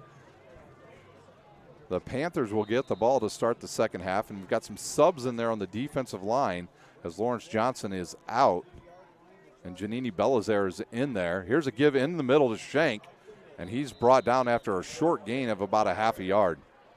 Regardless who's in there for that front 7, they seem very gap sound right now, and they're forcing Carroll into 2nd and long and 3rd and long situations. It's very interesting that I haven't challenged the sub right now as we see Ethan Hoover still over there on the sidelines. Yeah, he has not gotten up one time since the injury, and you know, you don't see him putting any ice on it. No, you don't. It'll be interesting to see what happens at halftime. I've had several guys go over and pat him on the back and shake his hand, and his helmet's still around, so you never know. Hopefully he's okay. Here's Miguel, his 3-4-step drop. It's a screen. He'll look to the out. Oh, his receiver fell down. I'm not sure how much he would have got on that play. And was that trying to see who the receiver was. Is that number 24, Shank? I believe it was Shank. Shank on the screen there. Yeah. And it looks like he just lost his footing out there near the sideline, because with his speed, it looked like that play was set up to go for a little bit of a distance. Yeah, there was a lot of green space over there in front of the Carroll bench. So it'll be 3rd and long again, 3rd and 12 from the Carroll 30. 4:30 remaining. High snap. Good catch by Miguel. He'll look, throw. He's got an open receiver, and that was Gavin Vogt. Goes off the ends of his fingertips and goes out of bounds. Hunter Causey, and I believe that was Luke Owens over there on the coverage. And the Carroll will have to punt back to Snyder again. Horton back to punts once again for the Carroll Chargers. The 2 receivers end up in the exact same spot almost. Yeah, they did. It looks like both of them were running deep outs. It did have one open, and it would have been a very difficult catch, but it wouldn't have been a big catch for a first down. The rush was on that time for the Panthers. The ball will go right and go out of bounds again. See, will they mark this one? It looks about in the same spot. Nope. The official will keep. Nope. Now he'll stop. It looks like it'll be at the Snyder 48-yard line. Not all that bad of a play, as well as Knoxon has been playing in this first half, utilizing his speed, kicking the thing out of bounds. Panthers now, they will have the ball with 4:21 remaining, leading 24-0 over Carroll. Their previous matchup was a 69-7 drubbing by Snyder over Carroll. And at halftime tonight, we will have Tommy Schegler in for an interview from Parkview Sports Medicine. Christian Covington back in the lineup now for the Panthers. It's man coverage by Carroll. Maxwell gets the ball on the jet sweep and will pick up about 3. Good tackle there by number 94 of the Carroll Chargers. did an excellent job staying at home. Maxwell did hit the edge very quickly, but a great job by number 94, Mason Ginn. Yeah, very good play that time. Stayed home and was able to stop that from a big gain. Here's a 3-step drop. He'll look. He'll fire it over the middle to Merriweather, and he'll have enough for a first down. Man, he looked off his primary receiver there, who was wide open, and looked back over the middle because he knew he was going to have enough time, and found a wide open Merriweather. Great vision there by Halpert, and hats off to the Snyder offensive line. It's almost like Halpert had about 6 or 7 seconds to get to that third progression and allow that receiver to come back to the open window. Here's the snap, 3-step drop, looks to the outside. The defender fell down, but Nockeson catches it, and a nice tackle there by Carroll's number 35. Belleville did a great job of making contact, but it does look like Nockeson does have enough for the first down there. And it was Blake Ely fell down, and then the ball was a little bit high. Nockeson catches it, but Belleville comes up and makes a good tackle for Carroll. So Hopper on target with his passes tonight. 2 receivers at the top side. On the near side, Elijah Maxwell, the speedster. Here's the give to Covington in the middle, and he's met in the hole by number 21 for Carroll. That is Reed Diller. We haven't mentioned his name very much, but he is a good middle linebacker for the Carroll Chargers. He's having a good year. And then you can see again Covington falling forward. Contact was made for about a 2-yard gain, and he keeps falling forward for a 4-yard gain. Here's the snap, and he'll roll, he'll look, fire to the outside. He's got Nockeson again. Ely comes over and makes a tackle, but we'll see where they mark it. It's going to be close to first down yardage again for David Nockeson. He has to be nearing 170 yards here in the first half. He's having a great half. He's had the 2 long touchdowns, and then they utilized him there in the play action, working out into the flat for a short gain. The officials are going to measure here. We'll stay right here. At Parkview Sports Medicine, it's game on. Our elite team of experts in orthopedic surgery, athletic rehabilitation, nutrition, and sports performance training offers athletes coordinated care and instant access at the new Parkview Ortho Express Clinic inside the Sport One Parkview Fieldhouse. Also, the ParkviewSportsMedicine.com is the new go-to for all local sports, with scores and highlights from all area schools. Parkview Sports Medicine wants to celebrate the accomplishments of the athletes on and off the field. Check it out at Parkview Sports Medicine at parkview.com. I was reading that. Did they get it? It looks like they did not. It's going to set up 4th and short. My cameraman says 1 inch. He's got a good view. Just short. So the Panthers will be 3rd and short here with 2:25 remaining in our first half. At halftime, we'll have Tommy Schegler on from Parkview Sports Medicine. We will also update you with all scores on the Parkview Sports Medicine scoreboard at halftime. Bryson Reining has checked into the backfield, and they'll have 2 tight ends, and now they're going to switch everybody up on the offensive line,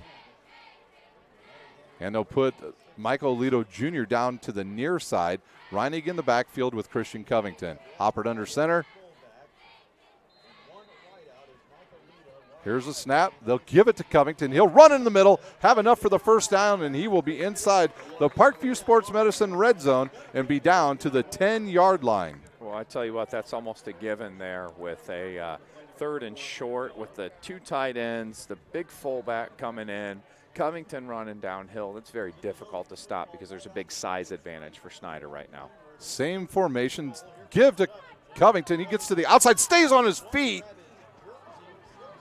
I mean, there's a lot of kids that are watching out there tonight that play Madden and play NCAA, and I don't know what you call that on the joystick. Is that A or BB or B circle? I don't know what that one is. I'm back in the old PlayStation days with the circle and the square. I don't know what that was, but it was some type of a juke, and an excellent job with Carroll being able to corral him. Pistol formation again, roll left. He'll look, fire to the outside. And I think his receiver catches it off of did he deflect it to himself? He did. And now they'll be down to the 6-yard line. It'll be 3rd and goal from the 6 with 1:36 remaining here in our first quarter. Interesting to see if Snyder will let the play clock go all the way down and take a timeout and set up the play. You see Hopper looking over to Coach Tippmann. He gives a sign.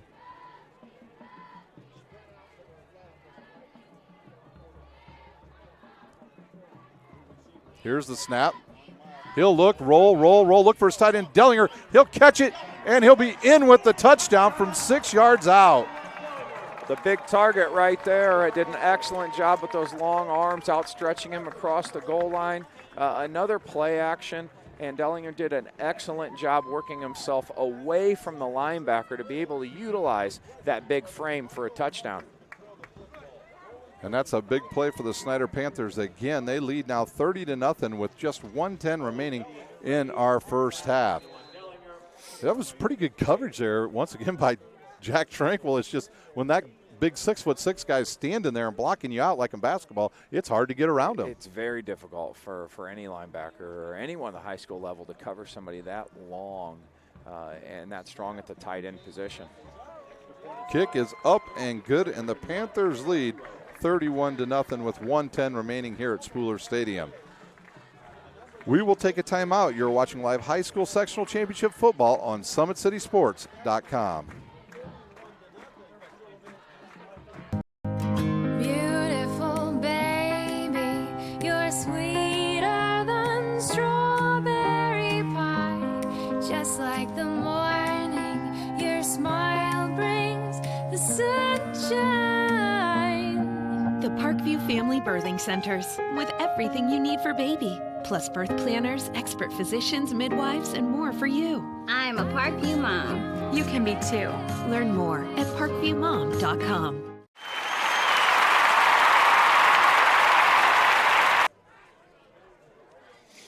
.110 remains here in our first half. The Panthers lead 31-0 over the Carroll Chargers.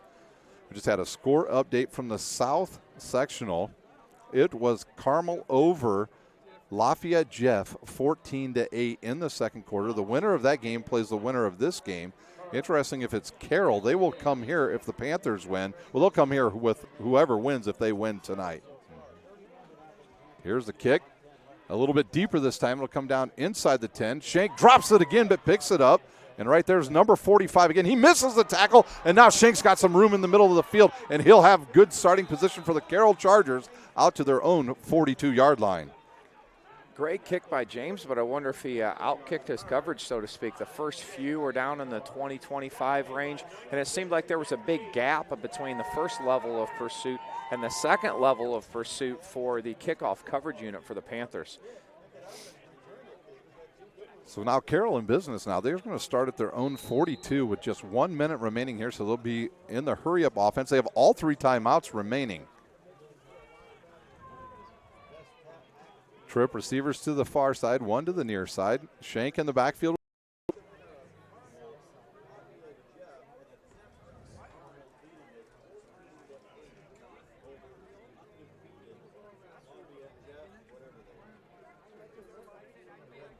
Lures Concordia 13-7. Oh, we're back on now.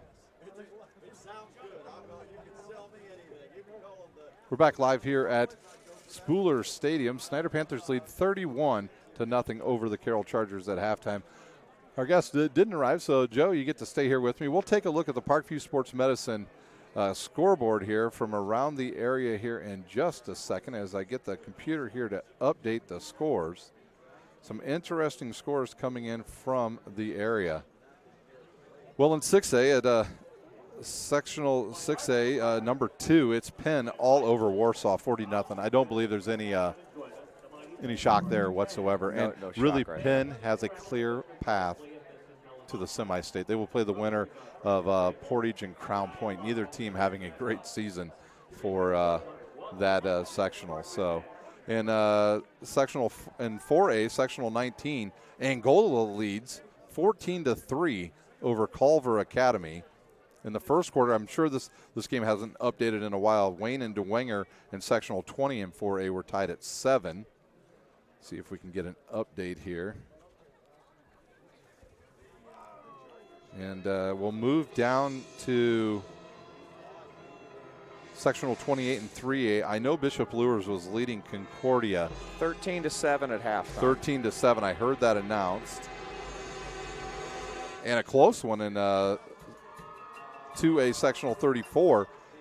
In the second quarter, it was a baseball score, 8-7, Woodland over Central Noble. And in 1A, Southwood looking good tonight, leading Adams Central 28-12 in that game. And last check, it was Carmel leading Lafayette Jeff 14-8. We got a score update from Darcy Stadium. It looks like DeWanger is up 21-7 on the Generals with just about a minute and a half to go before halftime. Yeah, so I was still wondering if possibly that the Wayne Generals are still shorthanded tonight. I know that last week their main player, their running back, did not play, and I don't think he was playing again this week either. So tough there for Wayne without their running back. It's very tough when you don't have one of your key players, and when you get into being this late in the playoffs, as you can see with most of these scores, that the favorites, the teams that have been performing all year long, are the ones that seem to survive in advance. As you can see right now, it looks like all of the teams that were heavily favored in their contests are all with heavy leads right now. It seems like you mentioned earlier with the Penn-Warsaw game, that Penn's on a collision course to meet whomever from this area of the state in the semi-state for an opportunity to play Lucas Oil. 9:25 remains here at halftime. We'll take a quick time out. When we come back, we will let you know the scoring here in the first half from Spooler Stadium. You're watching live high school sectional championship football on SummitCitySports.com. There's Ryan looking to center into the slot to Esther, but it's broken up by Scott. He shoots, hits guard. Now the sticks are up. And now this is bad news. Everyone going at it down here in the corner.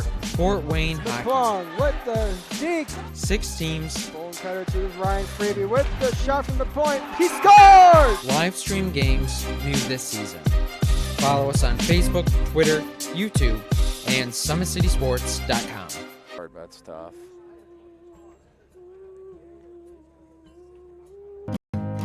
Beautiful baby, you're sweeter than strawberry pie. Just like the morning, your smile brings the sunshine.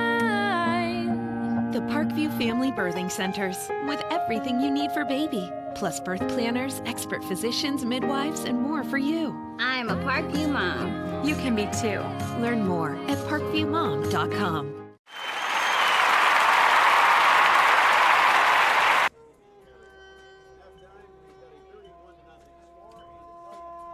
How do you design one of the most advanced ERs in the country?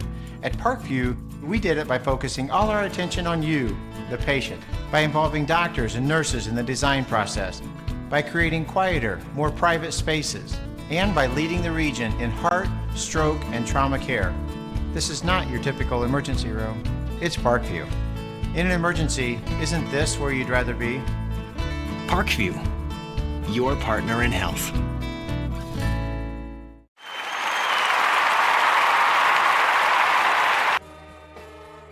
The band plays here at Spooler Stadium, the Snyder Marching Band on the field playing here with about 7 minutes left here in our halftime at Spooler Stadium. The Panthers lead 31-0 over the Carroll Chargers. Snyder scored at the 7-minute mark when Hopper hit David Knockison on the first of his 2 touchdowns in the first half, hit him on a 69-yard touchdown pass that capped a 76-yard drive. The extra point was good. The Snyder Panthers lead 7-0. Then on the last play of the first quarter, it was Hopper to that guy again, David Knockison, and this time it's from 65 yards out. That capped an 80-yard drive. The Panthers' extra point was good. The Panthers lead 14-0 over the Carroll Chargers. And then at the 10:43 mark for the Snyder Panthers, Hopper, after a really good return by Ethan Hoover, runs it in on a one-play drive from 12 yards out. That capped a 12-yard drive. The extra point was good. The Panthers in the lead 21-0 at this point. And then at the 5:55 mark, Jack James kicks a 35-yard field goal. That ended a 53-yard drive. The Panthers lead 24-0 at that point. And then with just 1:10 remaining in the first half, Hopper hits Simon Dellinger from 6 yards out. The extra point was good. The Panthers lead at halftime 30-0 here at Spooler Stadium. So, and we talked a little bit about the 12-yard touchdown run by Hopper, but that play was set up by Ethan Hoover. But the big part about that play was the injury right there to Ethan Hoover, and I'm pretty sure we're not going to see him in the second half. Yeah, it's very unfortunate. He is such a good football player, probably one of the best defensive backs in the northeastern Indiana area, and it was evident after he came back that there were some communication errors on the back end for the Snyder Panthers. So I'm sure that'll get rectified at halftime. But you never want to see a young man like that, such a good kid, go down with an injury. Let's hope for the best, but we'll see how the Snyder defense responds without one of their key players in the second half. Yeah, and with about 5 minutes to go here, I mean, can Carroll come back is the big question. Do they have enough weapons? Will they give enough time to Jack Miguel to be able to throw the ball around the field?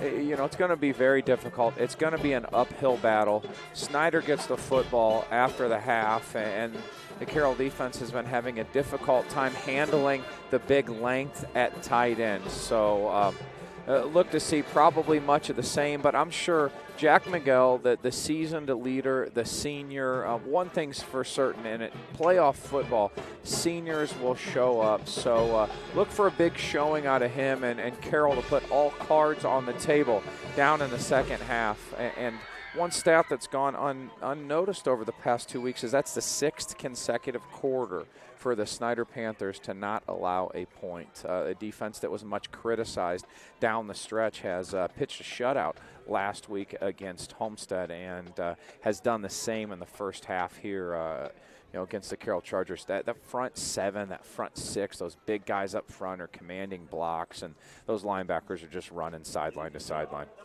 Yeah, absolutely. And interesting, the 2 quarterbacks they've faced this last 2 weeks are the Summit Athletic Conference quarterbacks on this all-SEC team, and they've shut them both down. They have, and they're both Jaya Wright and Jack Miguel similar type players too, so it's not like the Snyder defense had to change modes. They were preparing for mobile quarterbacks and a quarterback running game the past 2 weeks, and I don't know, the way that Michael Hoppert's been playing over these past few weeks, it's almost like there should have been a third one there up at the top.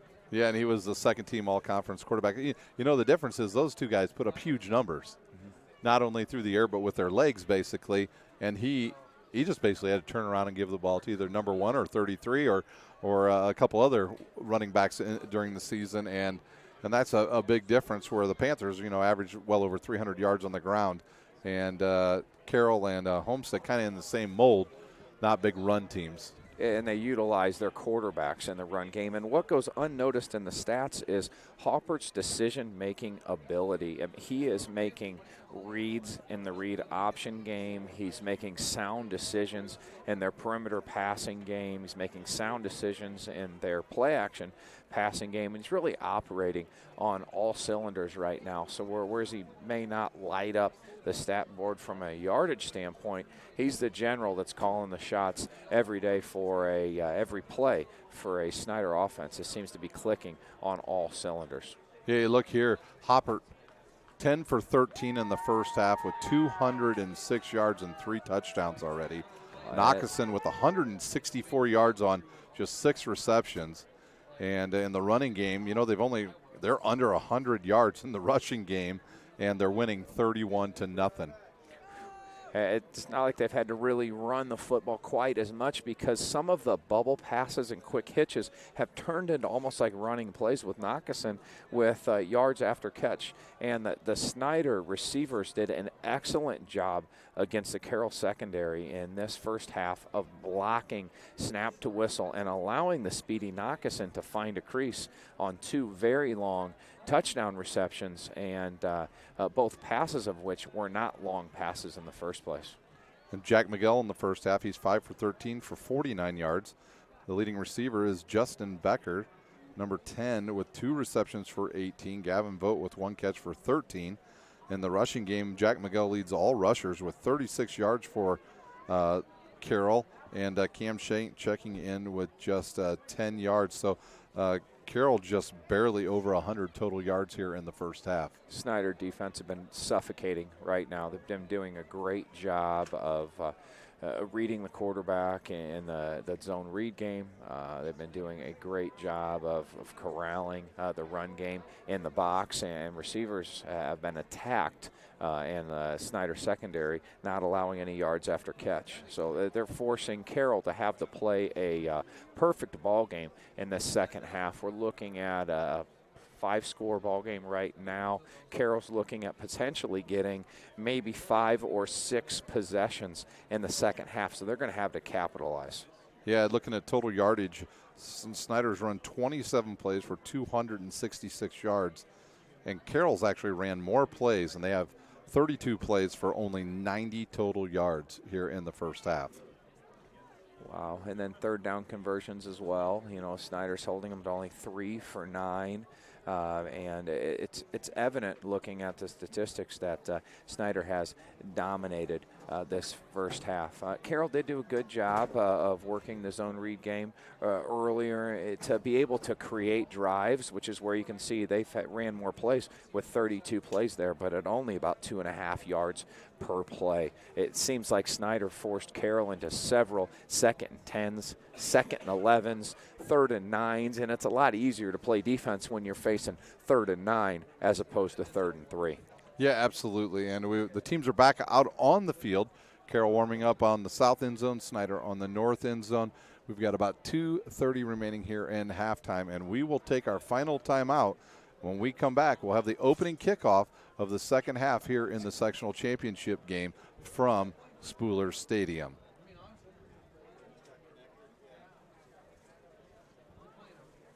How do you design one of the most advanced ERs in the country?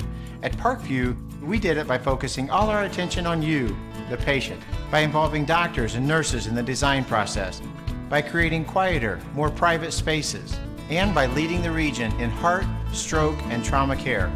This is not your typical emergency room. It's Parkview. In an emergency, isn't this where you'd rather be? Parkview, your partner in health.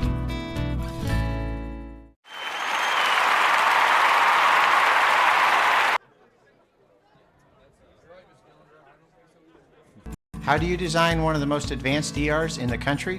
At Parkview, we did it by focusing all our attention on you, the patient, by involving doctors and nurses in the design process, by creating quieter, more private spaces, and by leading the region in heart, stroke, and trauma care.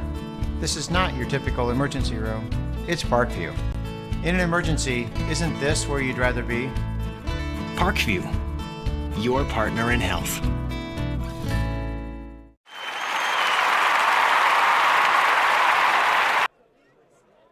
Yeah.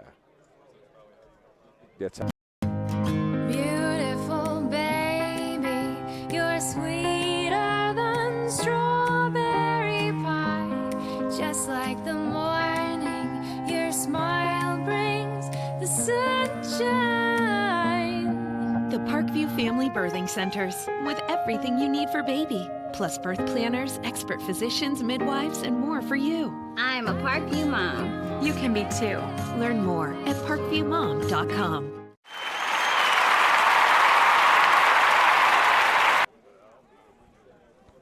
Today's broadcast is brought to you by SummitCitySports.com. Follow us on Twitter at 260sports. Like our Facebook page, Summit City Sports, and be sure to subscribe to our YouTube channel. We apologize for the confusion on the YouTube channel there. It was down momentarily as we realized we were a little bit off air here, and we refreshed just before halftime, and we are back up and ready to go here for our second half. At Parkview Sports Medicine, it's game on. Our elite team of experts in orthopedic surgery, athletic rehabilitation, and nutrition and sports performance training offers athletes coordinated care and instant access at the new Parkview Ortho Express Clinic inside the Sport One Parkview Fieldhouse. To make Parkview Sports Medicine part of your team, give us a call at 266-4007 or log on to parkviewsportsmedicine.com. We are ready to go for second half action in the sectional championship game from Spooler Stadium on the campus of Northrop High School. The winner of this game will take on the winner of Lafayette Jeff and Carmel next Friday night. If Carmel wins, they know they are on the road no matter what. Carroll comes back and wins, they will have a home game no matter what. Snyder wins and Lafayette Jeff wins, and they will go to Lafayette Jeff. Here's a line drive kick. It hits David Knockison in the hand. He'll pick it up at his 13. Stutters. Some good defense there, and he falls down at his own 12-yard line. Good start there by Carroll coverage unit. I'm not so certain that kickoff wouldn't have gone for a touchback. That thing was screaming. Yeah, I think it got up on David Knoxon really fast, and the ground seems to be very soft inside those 20s. Yeah, it does. We saw last week with the rain, it was more of an issue, but it seems this week the issue's really only been in between the hash marks and some of the areas that are treaded quite a bit throughout the game. And now Snyder will start with the same formation they did in the first half. They'll spread Carroll out, trip receivers to the top side. Covington in the slot. He'll look left or to his right. Toledo throws a little bit out of his reach, and it's dropped, and it'll be second down and 10 from the 12 for the Snyder Panthers. You see Hopper's upset with himself there, the senior leader, wanting to throw a perfect ball there. Just came just up about a yard short there on second and 10. And it goes hard count once again, does Hopper. Doesn't get anybody to jump. Interesting, if Christian Covington gets by the first line of defense and then the linebackers, there is nobody behind there to stop him if he breaks through there. He'll run to the left and pick up about 4 yards. It's a good job there by the Carroll defense. I believe that was Pelkington in on the stop, and it's going to set up a third down and a very key third down for the Carroll defense, trying to get back into this ball game early in the third quarter. Snyder now a little bit of confusion on where everybody should line up on this play. 2 receivers to the near side, 1 to the top side. Covington in the backfield, 3-step drop, throw to the outside quickly. I don't know, did he catch that? That was awful close to that hitting the ground, and excellent catch there by number 13, Merriweather. And now the officials will mark it as a first down. It looked like the nose of the ball was on the, hit the ground, didn't it? It did from this vantage point, but the officials saw it differently, and that's a first down for the Panthers. Trip receivers to the near side for the Panthers. Covington in the backfield with Hoppert. Covington having a un-Covington-like night, less than 100 yards in the first half. Here's a snap. He'll look left. He'll throw it to Toledo. A good block by Knockison. He'll run it back into the middle, and he'll get out over the 35, maybe to the 36. And there's just a little love tap there by big number 94, Mason Ginn, as he pushed one of the linemen. But that's all. That's football right there, isn't it? It's physical bodies hitting each other, snap the whistle, and you're bound to have 1 or 2 of those in a sectional championship game there. Second down and 1 now for the Panthers at their 39-yard line. Covington in the backfield. The snap, straight drop, quick throw to the outside to Leto. He catches it, a good block. Another block, and now Leto's out, and a flag comes in late as it looks like they're going to catch somebody with a hold. I don't know if it was Knockison or maybe Isley on that. Hold on, see, it's going to be a block in the back on the Snyder Panthers, and it's a spot of the foul penalty, and that will march the Panthers back, and it'll be a second and long for the Panthers. Those receivers that did an excellent job in the first half just got a little aggressive, and it looks like we ended up getting a shot right into the backside there by Knockison on the screen. I wonder if they did. You think that was Knockison on that? Because it looked like he had good position on the defender. I don't know if maybe a lineman came down. Their center looked like he was out there, and I don't know if he was the guy that got caught. Very well could have. The give to Covington. He'll run left, break through the line. He's on his feet at the 50. Can he outrun the defenders? He's down to the 30 of Carroll, and a big gain for Christian Covington. He must have heard me talking. he must have big run by the big running back. Did an excellent job of keeping his balance after he worked past the linebackers. And when you get a big, strong body like that into the secondary, it's off to the races. So the Panthers down to the Chargers' 30-yard line. And they'll go power formation right. And now they'll look to pass. They'll throw outside to Knoxon. He'll catch it and quickly be brought down by Ely of the Carroll Chargers. But it's a pickup of about 2. Ely did a great job there of closing in on the short speed out from Knoxon and forcing a second and medium there for the Carroll Chargers. Here's the snap. They'll turn, give the ball to Covington. Left side, he'll cut it back into the middle, and he'll have enough for about 4 yards on that carry, and it'll be a short third down. I wonder if, Snyder's ran that play quite a few times, if eventually they're going to go with the old pump and go. You know what that is, their bread and butter there, the power game, the pulling of a guard and getting a big back, and it's probably going to set up a play action maybe to one of these big tight ends on the next few snaps. Covington gets the handoff, goes left, has enough for the first down, still on his feet, and he's inside the Parkview Sports Medicine red zone as he gets down close to the 10-yard line. We'll mark it at the 11, and the Panthers driving once again with 9 minutes remaining here in our third quarter. Hoppert's doing an excellent job of in fluctuating his cadence. It looked like he's getting a little bit of a hard count before the ball is snapped, and it's keeping the Carroll defense on their heels. Double tight ends right now for the Panthers. They'll have Dellinger and McCready over there. Knoxon out there. The give is to Covington. Ooh, he slips a little bit. Spins, and I think he's going to lose about, well, I guess it looks like they're going to pick up about a half a yard on that carry as he slips as he gets close to that 10-yard line. That was was that the joystick or the circle or the square there from Covington? Unconventional move there for him, the bigger body that's usually north and south running people over. He'll look right. He'll throw the quick screen to Knoxon. Goes back into the middle, but a good tackle there by number 23. That is Diller, the linebacker out there to make the stop for the Carroll Chargers. That was a really good play by Reed Diller. Play. That's tough to tackle a quick receiver like Knoxon out in the open field. Diller did an excellent job of latching on to the hips of the receiver and bringing him down, forcing a long third down situation. Carroll's got to watch out for the tight ends here down around the goal line. Here's a snap. He's got one right down the middle. He throws it to the underneath receiver, and that was McCready, and he's in from 8 yards out. So Hopper to McCready. Well, both of those tight ends were open there. When you have big targets like that, that's a second touchdown for a tight end tonight. It makes life much easier for the seasoned Hopper, and that'd be the fourth touchdown pass of the evening for Hopper, making it 37-0. And that's an 88-yard drive by the Panthers. So McCready and Simon Dellinger both with touchdowns tonight for the Panthers from the tight end position.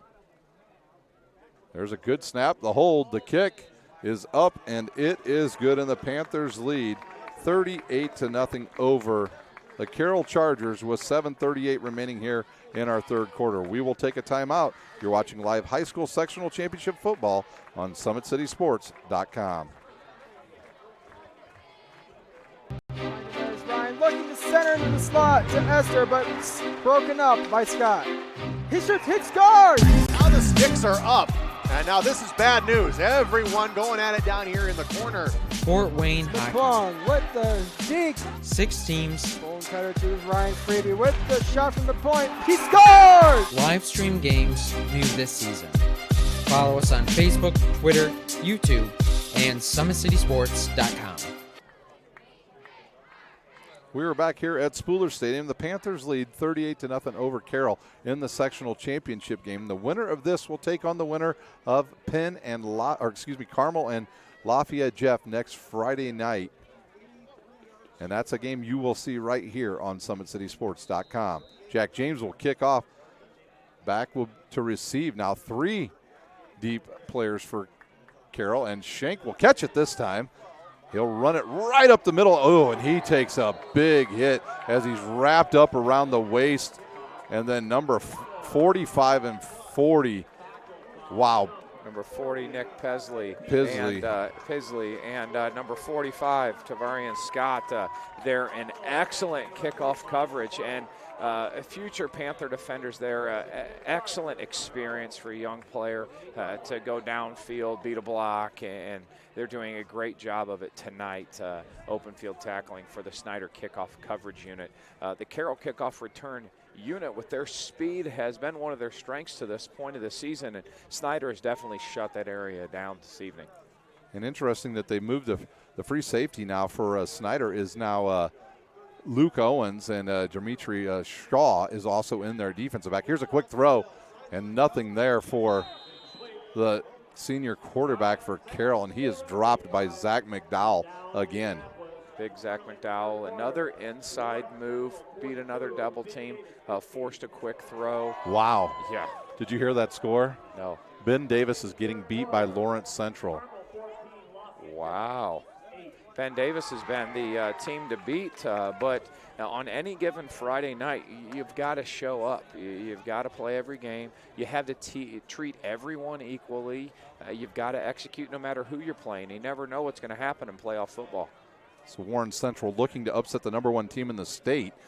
Ben Davis had to come from behind last week. There's a good pass, just a little bit high as he was trying to hit, I believe that was Mitchell. But Brown on the coverage. Did a great job of squeezing that route in towards the sideline. It didn't really seem like there was much of a window for Miguel to get the ball to Mitchell. Great play by the young defensive back. Yeah, the pass was pretty good there. Pretty good pass. It'll be 3rd and 10 now for Carroll, for Carroll at their own 28. 2 receivers here to the near side. They're bunched up. Here's the snap, straight drop. He'll look right. It throws a little bit high, and it'll sail. As it really the only player out there that had a chance was number 9, Jonell Hogue of the Snyder Panthers, and the Carroll Chargers will have to punt once again to the Snyder Panthers. Another 3rd and long situation. Snyder's doing such a good job on 1st and 2nd down, putting themselves in an advantageous situation to defend 3rd and 10, play that soft zone coverage, allow the big boys up front to corral the quarterback, and it's been a great recipe for success for the Snyder defense. The rush is on. I don't know if that ball got a little bit blocked, but here's the return by Derricks. He waits, and now Carroll will come up and stop him right at the 50. Snyder fans want a penalty there, but that's not going to be called, and Snyder will start at the Carroll 49-yard line. Parkview's new Ortho Express Clinic is your new home for all your orthopedic needs. Instant access to physicians, x-ray, physical therapy, performance, and other sports and our sports dietitians are all at your fingertips. At the new Parkview Ortho Express, we meet the athlete when and where they are playing inside the Sport 1 Parkview Fieldhouse with evening and weekend hours. Here's the snap. They'll turn and give it to Lockett. He'll run left, cut back into the middle, and he'll pick up about 7 yards on that carry. Wonder if that's a night for Halpert. We've got number 17, John Barnes, checking into the ball game, and maybe the Panthers want to make sure that they're healthy and fresh. As you can see, some of the starters now shaking hands and enjoying the view from the sideline, cheering on the young Panthers. And Barnes will give the ball once again to Lockett, but a host of Carroll Chargers in the backfield, and that was number 6 with the stop. That's Gropenheiser, and he comes all the way up there and has a good stop, and that'll move Snyder back. It'll be 3rd down now and 7. We'll see if Snyder goes to the air with the young quarterback. If you're Carroll, this is a good opportunity to continuously improve, to get yourself off the field, and a 3rd down situation. And he'll hit Dellinger on a little nice short pass. Dellinger had a hard time getting off that block, but once he did, with those long arms, he's wide open. A good pass from Barnes to Dellinger, and that's enough for a 1st down. Well, that's a big target. Great job there on the play action. It was almost like a delayed route by Dellinger, how he blocked there for a minute, took a few seconds, and then worked himself out into the flat late, and the big tight end was open for a 1st down. Yeah, it was a nice play there by Barnes. He had the patience to wait for the guy to open up. Here's a snap, the give to Lockett in the middle of the line. He'll run right up the middle and pick up about 5 yards. Well, even though we've got the backup quarterback and you still have the big guys up front and Garrett Carroll with a big pole, that big body in a lead, I could probably run through a hole if that big guy was in front blocking for me. No, I wouldn't go that far, Joe. Here's the snap, the give to Lockett again. He'll go right this time, and he's wrapped up in the backfield by number 5, was on the tackle that time. Number 5 for the Chargers is Micah Frets. Did a great job of reading a guard, reading the polar, getting in his hip, and being able to make the tackle at the line of scrimmage. Snyder down to the Carroll 29. It's 3rd and 2 for the Panthers. Will they throw here, or will they keep it on the ground with Anias Lockett? Here's the snap, and there's a trap over there, and you saw the big right tackle, Randy Holtz, come around and pull over there, but he wasn't able to make any room for his running back Lockett, and a good stop there by the Carroll Chargers. Sets up a 4th down here for the Snyder offense, and we'll see if maybe they utilize one of those tight ends there with the difficult matchup that the Carroll defense has had, working those big bodies on the Carroll linebackers. That last stop was by Austin Lineback of the Carroll Chargers. It'll be 4th and 3. Here's the snap. Play action. He'll throw it. Good look over the middle to Drew McCready. He looked at his primary receiver, Simon Dellinger, and went back to the left about 2 yards. Was a wide open Drew McCready for the first down. Great read by the young sophomore. As you just mentioned, it looked like he was trying to go to the flat. Jack Tranquil was covering Dellinger in the flat, and then McCready worked himself back on the curl read, and Barnes got to a second progression for the completion there. Ball's down to the 19. They're inside the Parkview Sports Medicine red zone. Oh, he throws a quick out to Knockison just a little bit to the left, and it goes off of Knockison, falls to the ground, an incomplete pass. Some good coverage out there again by Ely of the Carroll Chargers. Ely's a solid player. He's having a good year. 4 interceptions on the season. All-conference kid for the Carroll Chargers. He's got a bright future ahead of him. 2nd and 10 from the 19. 4 minutes remaining here in our 3rd quarter. The snap, the give to Lockett. He'll go to the right side. Oh, slips and goes down. And there's a couple of Snyder players way down the field. They did not realize that the running back slipped after maybe about a half a yard gain. Not many people realize Garrett Carroll pulled and was 12 yards downfield, tangling with the linebacker from Carroll, or actually the safety, Logan Belleville. The pulling tackle working himself all the way out to a free safety there. 3rd down and 10 from the 19. Here's a snap, straight drop. He'll look over the middle. He'll throw to the outside to a wide open Knockison, and he'll go forward and have enough for the first down. And Snyder will be inside the 10-yard line. It'll be 1st and goal for the Panthers with 3:20 remaining here in our 3rd quarter. Barnes, the young quarterback, showed a little bit of maturity and some savvy there, worked into his 3rd progression and found the curl for conversion. Nobody's on the receiver down here on the near side. And now they'll give it to Lockett up the middle, and he'll get close to the end zone down at about the 1 or 2 yard line. Elijah Maxwell was over here going, there's nobody out here on me. It was wide open over there, but it looks like they were going to go quick and had the run play already called. But the tight end alignments right now are giving some confusion to this Carroll defense. Here's the snap, the give to Lockett. Little stutter step. He'll run, and he will score from 1 yard out is Anias Lockett.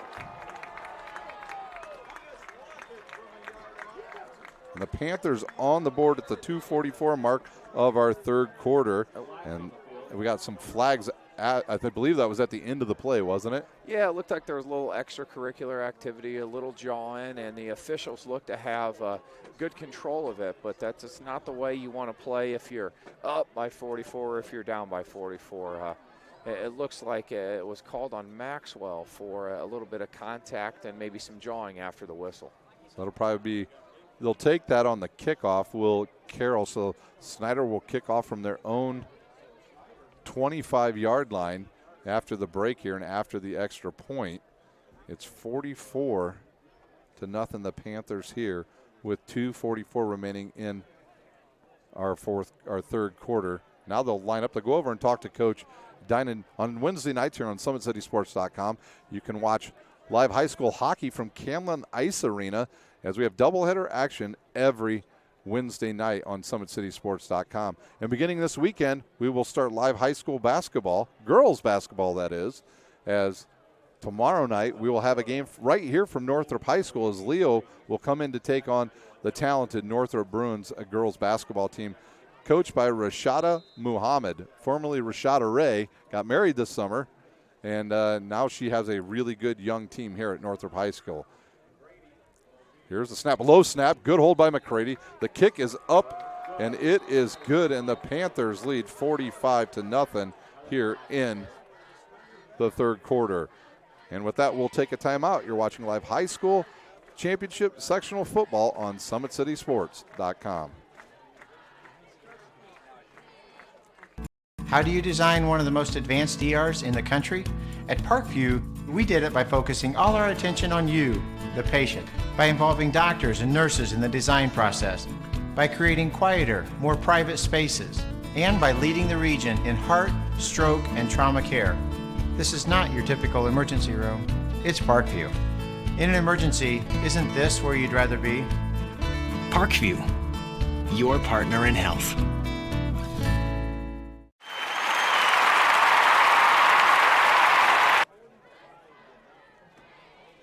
Snyder leads here 45-0 with 2:44 remaining. They will kick off. At the end of the last play, there was a personal foul on Carroll. Before that, there was a personal foul on Snyder. Would have marched Snyder down to their 25 for the kickoff, and now they will kick off from the normal distance at the 40. So,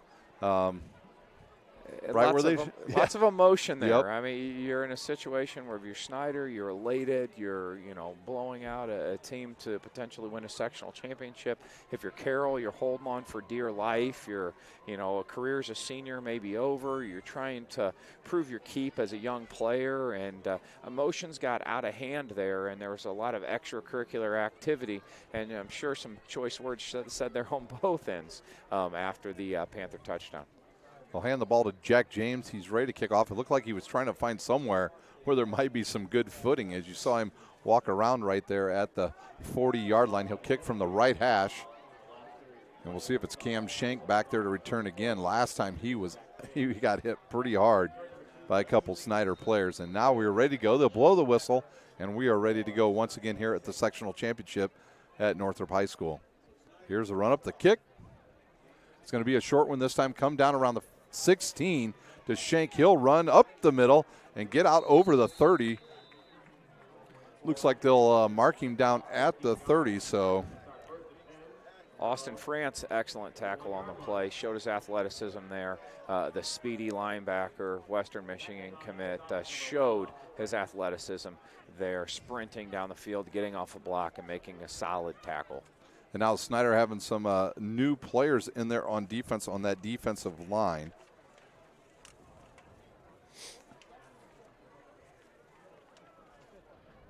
We've got number 70 out there now. And that's Janini Belizaire. Number 55 playing some defensive line right now. And that is, I don't have a name for number 55. Here's a snap. Miguel looks right, throws it to Shank.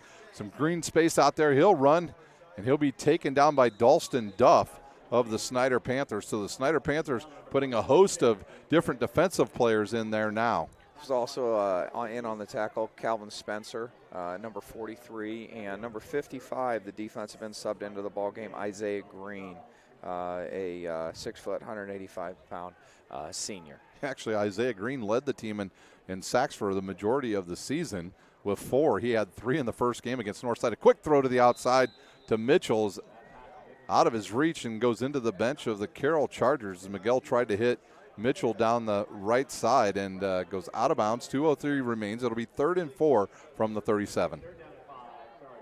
There's good coverage there from Carroll by number 27, Evan Harris. But it seemed like a little bit of timing there. Miguel threw what looked to be an in-cut. Receiver went to an out-cut, and it led to an incomplete pass. So long 3rd down here for the Chargers. Miguel looks, rolls a little bit right, throws it, and that'll be enough for the 1st down. And the 15 on the reception. Mitchell with another reception, and that'll be enough for a first down. Great ball there by Miguel. That was tight coverage by Snyder, again by number 27. A good catch for conversion, and I couldn't tell if that was Mitchell or if that was Becker. The two of them very fast kids, very similar frames. Now they'll empty the backfield, will Carroll, and Snyder will show man coverage. See if they stay in it.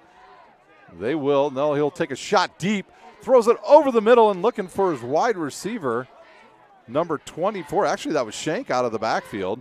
He came off that slot position, ran down the seam, and overthrew him by about 2 yards. They had an open receiver there, but free safety there. DeAndre Shaw did a great job of working off of his receiver, sensing the ball was thrown and making it a difficult catch for Shank, leading to the incomplete pass. Yeah, Shaw played a lot early in the season with the injury to Darius Morgan.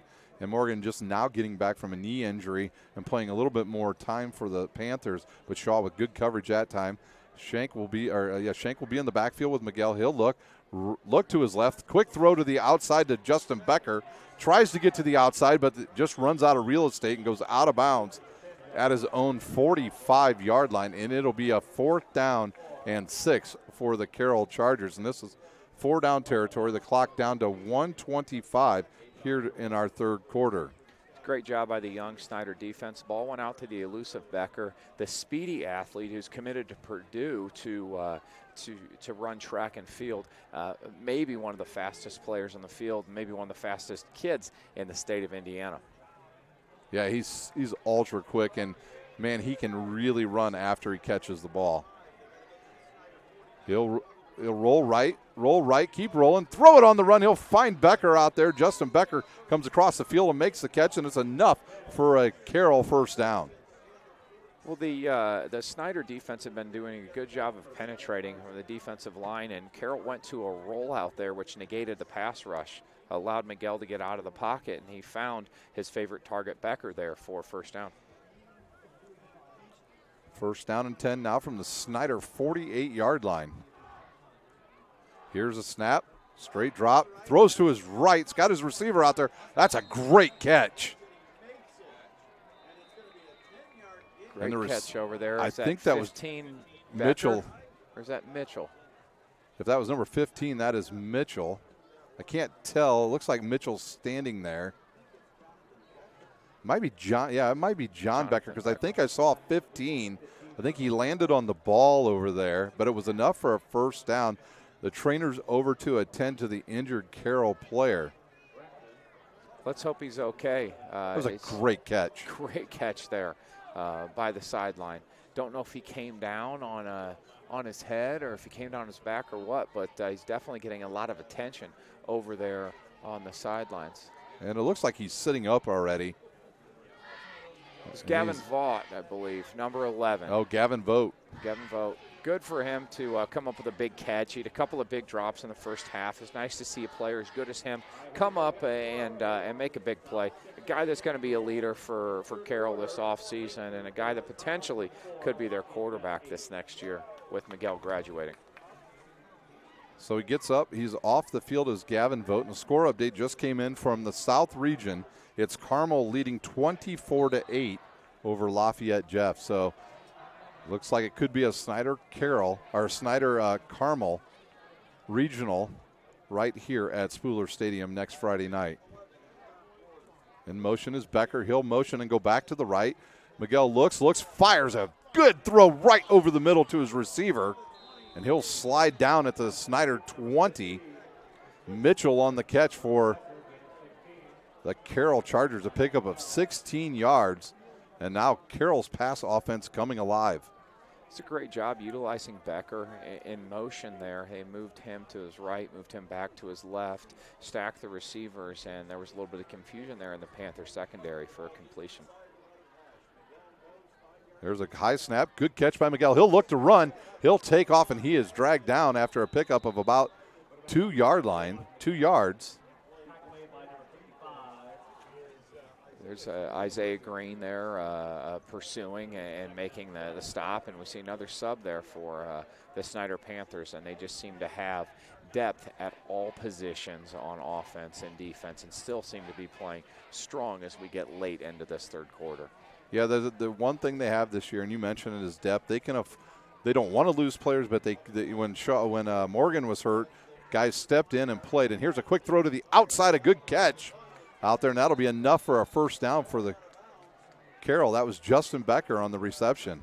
Good flat route, good coverage, good football play altogether. Still good coverage there by the sophomore Evan Harris. A great pass there by Miguel. Great route ran on the out cut, worked right to the sticks. Becker had the awareness to run the route to the proper area for the conversion. So it looks like it's a first and goal from the 10. The ball laying right on the 10-yard line for the Carroll Chargers. They're in the Parkview Sports Medicine red zone once again. Here's a snap, and you saw a guy pull there, big number 77 pull, but he was not able to stop anybody, and Snyder comes in.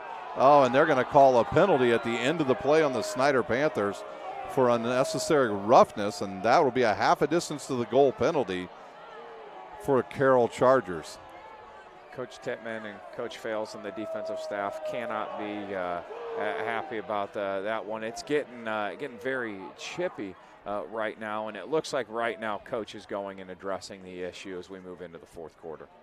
And that will do it for our third quarter here at the sectional championship from Spooler Stadium on the campus of Northrop High School. We'll take a quick timeout, and we'll have fourth quarter action here on SummitCitySports.com.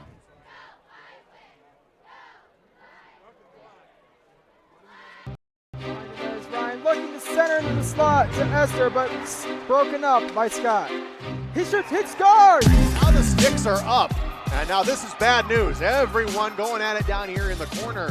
Fort Wayne Hockey. Long with the deke. 6 teams. Bone cutter to Ryan Freeby with the shot from the point. He scores! Live stream games new this season. Follow us on Facebook, Twitter, YouTube, and SummitCitySports.com.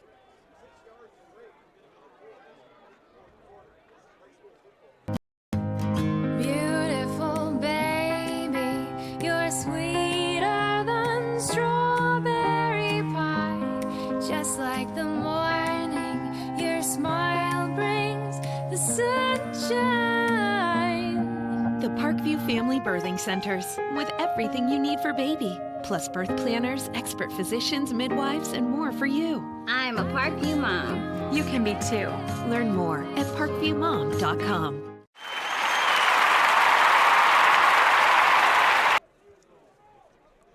At the end of the last play there, Snyder actually stopped Cam Shank, but they threw him to the ground, and that was an unsportsmanlike penalty against the Panthers. A half a distance to the goal now for Carroll, as they will move now to the north end at the beginning of our fourth quarter here at Spooler Stadium.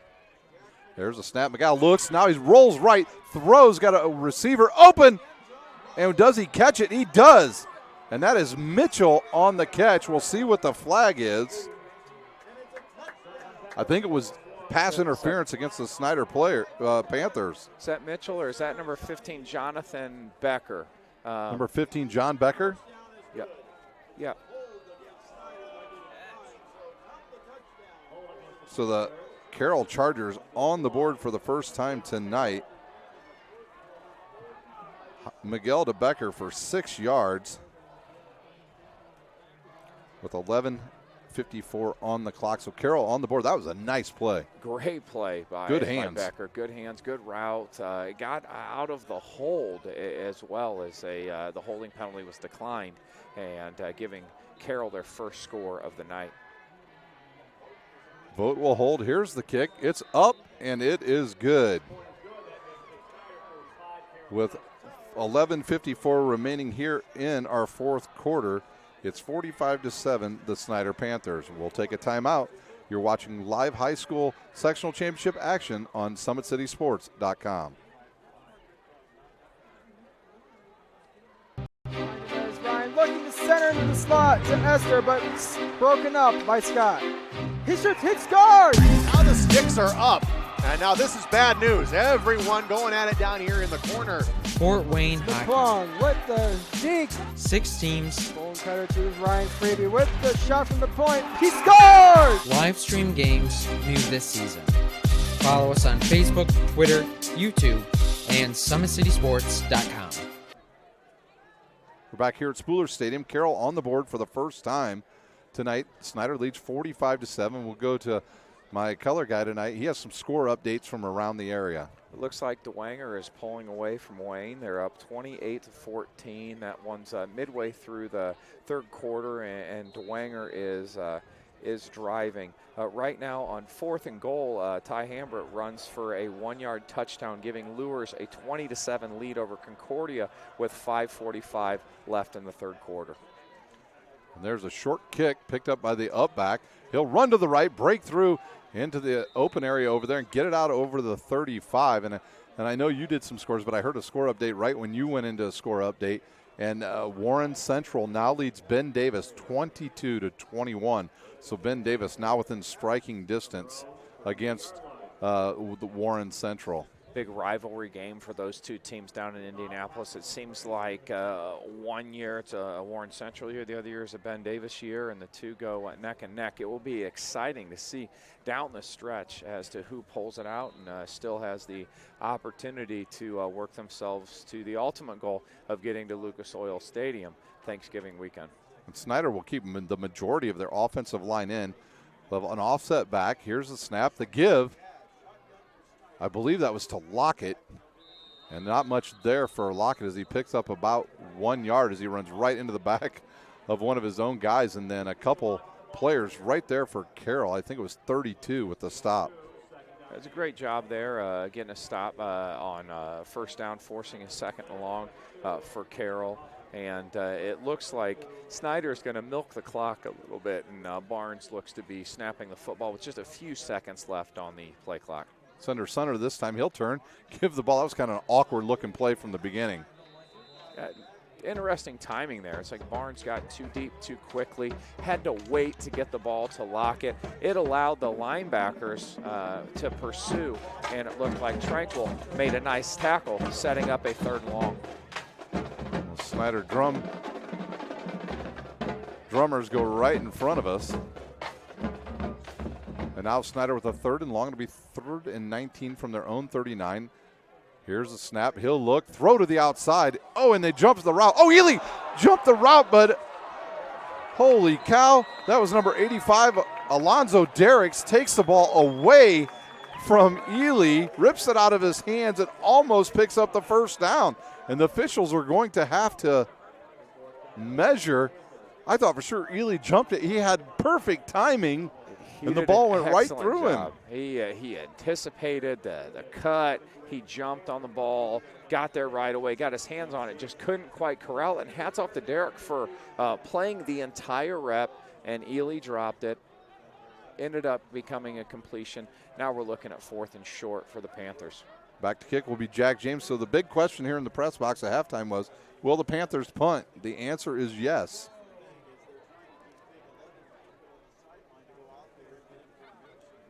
And deep, it looks like we have Jonathan Becker and Justin Becker, the Becker brothers, deep as returners for Carroll. Ooh, a high snap. Good catch by, I think Jack James could have ran that himself. Here's a long punt, and it'll go down inside the 10, inside the 5, and be downed at the 4. Great kick by James. Utilized the rugby-style kick. He rolls out to his kicking leg to the right there, and you're right, he may have had enough room to run the fake there, but great kick, now forcing Carroll to have, 97 yards here for a scoring drive with the ball on the -3. Well, the snapper, Simon Dellinger, better take Jack James out for lunch tomorrow. That was a great job by James. He looked like a star receiver there. Other than that, though, snaps have been great on all of the PATs this evening. Those tight ends have been busy as the snapper and the holder with all the scoring this evening. And now Carroll doesn't have enough players on the field. They'll run out another, looks like a running back will come out. The play clock down to 12, so plenty of time on the clock.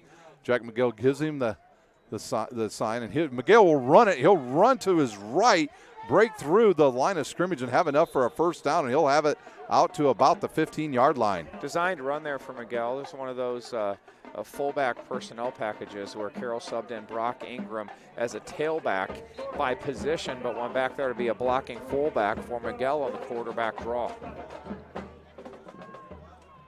Same formation now. Miguel will look, quick drop, and now he's being corralled by the Snyders, number 52 on the tackle. I think that's a Lockett. Great job by Lockett keeping Miguel in the pocket. Big sack for the defensive end. And yet another solid play by a backup for the Snyder defense. There's depth everywhere there. So Emmanuel Lockett with the sack. It'll be second down now and long. Emmanuel Lockett, a transfer from Indianapolis Cathedral. Here's a snap, 3-step drop. He'll look. He bumps into his own guy. Now Miguel will take off, run to his left, and be dropped inside the 10. Great job by Miguel to avoid the safety. It seemed like number 45, Scott, great pass rush off the edge as a stand-up defensive end, unblocked, and Miguel had the awareness to work himself up in the pocket and scramble to get what he could to set up this 3rd and 17. Bellows there in there on quickly for the Panthers. Now a long 3rd down for Carroll. Here's the snap, 3-step drop. He'll look. The rush is coming, but he's able to escape outside the. Oh, he takes a huge hit right in the breadbasket, right in the stomach. Tavian Rucklos with a big hit. Great job in the open field there.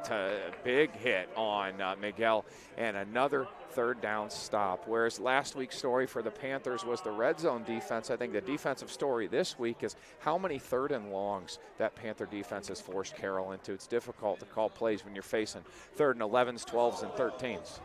Honestly, I don't know how Snyder missed that block. The ball will bounce, go out to the 50, and now it's touched by a Snyder player, but I think Knockason was able to fall on it for the Snyder Panthers. He does as Luke Owens tries to field it, but it deflects off of him, and the ball will now be at the Snyder 49-yard line. Great awareness there by Knockason. The ball was touched there, and a live fumble, and the savvy veteran with a great play to retain possession for Snyder.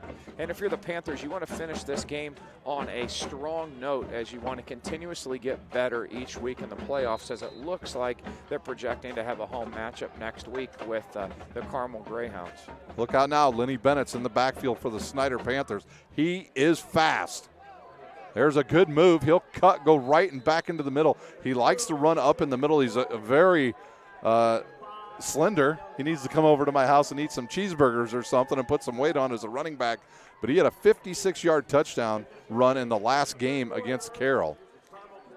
He did showed great burst though, showed great vision as he worked upfield, worked inside the tackle for a nice game. So John Barnes still at quarterback. And we have a whistle there. Flags are being thrown. I haven't seen a lot of flags tonight, to be honest with you. Been a very sharp game, very low penalized game. I wonder if we're going to get a defensive lineman in the neutral zone. Nope, it's on the Panthers. On the Panthers. Snyder will be marched back 5 yards, so it'll be 2nd down and 10 once again from the 49-yard line. We've got 6:40 remaining. The Panthers hold on and win here, and Carmel wins tonight. They will play Carmel here next Friday night. Here's the snap. The give to Bennett. He runs to the right, breaks through to the middle, and he almost has enough for a first down. And I believe he does. It looks like the officials will give him enough for the first down. And they'll move the chains, and he is fast. And now Cam Trotter will come in. And Lenny Bennett was hurt for the majority of the season. He's healthy now, and he's able to contribute here in the sectional championship. Big block there by the big young lineman. Holtz working himself out on that pulling guard there. Good kick out block and a great read by our tailback for a first down. And now Cam Trotter in the backfield with John Barnes. Play clock down to 5. Here's the snap. The give to Trotter. He'll run in the middle and squirt through the right side and pick up about 5 yards for the Panthers as the clock continues to run here in the sectional championship game. Talk about a stable of running backs for the Panthers. Is that now the 4th tailback that we've seen tonight? And each one of them has been productive. After week 2 of the Summit Athletic Conference stats, the top 10 was sprinkled by Snyder Panthers running backs, as 4 of them checked in the top 20 in the city of Fort Wayne. In fact, they had all 4 in the top 10. So Snyder with no shortage of running backs. It's interesting that the Panthers have kept the majority of their offensive linemen out there. Yeah, they have. You see a lot of the starters, that big offensive line, maybe the most complete offensive line in Northeast Indiana. Looks like now we do have some substitutions on the offensive line. Yeah, we have a new quarterback as well. It's the freshman, Antoine Taylor the second. Oh, good catch by Taylor. He'll give it to Bennett. Bennett will run to the right, pick up about 1 yard. And Antoine Taylor now in at quarterback, affectionately known as Deuce. He is a special young athlete, the freshman on the varsity scene. Dad, great player for us at St. Francis. He's an excellent athlete, and the future's bright at the quarterback position for the Panthers. Juice showed his athleticism there on the high snap to make sure that was fielded. Host of new offensive linemen in there for the Panthers. Here's another high snap to give. No, Deuce turns the wrong way. He'll run it into the middle, and the young man will want to get down as the quarterback, as I'm sure his father will tell him tonight after reviews some of his plays here, as he turned the wrong direction and nobody there, and it's all. Did he get back to the line of scrimmage? I think he did. So it'll be 3rd down and 9, and maybe we'll get to see Taylor's arm here with 4:15 remaining in the game. There's a snap, another high snap. He'll give it to Trotter. Trotter to the right side, tries to outrun the defense. He'll get to the corner, and will he have enough for the 1st down as he goes out of bounds on the far side of the field? Trotter did an excellent job of working himself to the outside. He eluded Tranquil, who was great there in pursuit. But the fresh legs, you know, when you're coming into the 4th quarter fresh and you've got a guy on the other side that's played over 50 snaps defensively, the advantage is going to go to the fresher player. 4th down and 2, a long 2 for the Panthers. They'll go for it. High snap, the give to Trotter, and there's a bunch of Carroll players in the backfield, and they will not get it. So a good push by that defense, and they will stop the Panthers right there at about the 22-yard line. Big stop there by Carroll, and a good opportunity to congratulate them on a great season. Tonight's not going to end up in their favor, but they sure did a great job of turning their season in the right direction after a big loss to Snyder early in the year, and rambling off some wins and got themselves competitive in the highly touted SAC. But tonight just wasn't their night. Snyder on both offense and defensive lines dominated the football game for yet another week. Just so talented up front for the black and gold. Carroll will have the ball. New quarterback, Gavin Vogt, will come in and be at quarterback for the Carroll Chargers. He will be the heir apparent to Jack Miguel next year for the Carroll Chargers. We've got 3:50 remaining here. He'll hand off to Ingram. He'll run to the left. Oh, he'll throw it. He's got a wide open receiver, and I believe that's Becker. There's not many people that are going to catch that young man. A little trickery as we got into the late in the 4th quarter. Handoff to Ingram, and tailback pass left Becker wide open. There was pursuit out of the defensive backfield, leaving Becker wide open. And the track athlete committed to Purdue, no one on the field was going to catch him tonight, now making it 45-13 as the kicking unit comes on for Carroll. Carroll with a little trickery there. It works really well as the lefty throws the pass right to a wide open Justin Becker. And I don't think there's anybody in Fort Wayne that would catch him. No. He is fast. Part of the state championship 4x1 team for Carroll this past summer.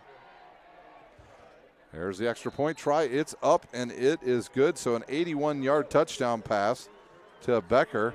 And Carroll on the board. It's 45-14 here at Spooler Stadium. Well, we'll stay right here through the break. Tomorrow, St. Francis has a big game with Taylor, correct? Yeah, we do. We're wrapping up the Mid-States regular season.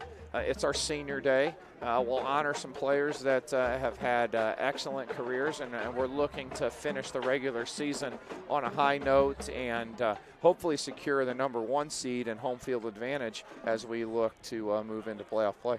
Excellent. I know last week we talked before your game. You weren't sure what to expect, but after I saw the score from last week's game, it looks like you guys were operating in all cylinders plus. Operating on all cylinders. We had a special teams touchdown to start the ball game off, 2 defensive touchdowns. Quarterback receiver play was phenomenal. We played a complete ball game against a team that is struggling, but we're playing good football right now. We are smart with the football. We've got an excellent quarterback. We're playing great situational defense, running the ball very well. Justin Green, returning for us as a junior. So all things pointing in the right direction over at Darcy Stadium. Here's a little pooch kick down the right side. It'll bounce and be taken there by Maxwell. He'll turn upfield, and he's got nobody there. He's got one guy to beat, and he's going to cut it back towards the middle. Now he'll take off, and there's shoestring tackle by Ely. Stops Elijah Maxwell. Actually, it was number 8. Lincoln Lance with a tackle. Great return by Maxwell. He turned on the Jets, but so did Lance to save the touchdown. And hats off to that young man. Right now you're down 31 points. You're looking at positives in the game. The staff is going to evaluate every snap, offense, defense, special teams. And that's a young man that looks like he is going to vie for some playing time moving forward, the sophomore defensive back. Taylor in the backfield once again with Lenny Bennett. They'll be on the left hash. There's a good snap. Give to Bennett. He'll run to the right, bounce off a couple tacklers, spin back into the middle, and have about 4 yards. Joe, one thing I really wanted to talk to you about tonight was in the NAIA level, you get no breaks. So basically you play straight through, correct? Yeah. How hard is it for you guys to get out and recruit? It's very difficult to get out and recruit. We have to do our due diligence in the summer months off of junior highlight. And then, honestly, we utilize avenues like Summit City Sports in the 3 away game overnight trips that we've had. I've picked games and watched broadcasts, and as I'm watching the broadcast, we're evaluating the talent where sometimes it's difficult to get out on a Friday night. So you've got to be disciplined about it, but it's a lot easier to recruit when you can sell the national championship. I'll you bet. can sell that you're going to play more football, but it does make it a challenge to be able to get out into the high schools. There's a high snap and give to Trotter. Nothing there. He'll pick up nothing on that. And now a flag comes in. I'm not sure if they're just going to call on sportsmanlike on Cameron Trotter. That or number 17, Terrell Griffin. The two of them seemed to tangle up. There were some choice words look to be said there, and it seems to be a personal foul on number 17, Griffin there. So it'll be a half the distance penalty for the Panthers, and they will be down, I believe, at the 6-yard line. And Snyder inside the Parkview Sports Medicine red zone once again. We've got 2:15 remaining here in this game. The winner of this game will take on the winner of Carmel or Lafayette. Jeff, at last check, it was Carmel leading. I believe it was 28-14. And I did hear a score update that Ben Davis has come back and taken the lead over Warren Central.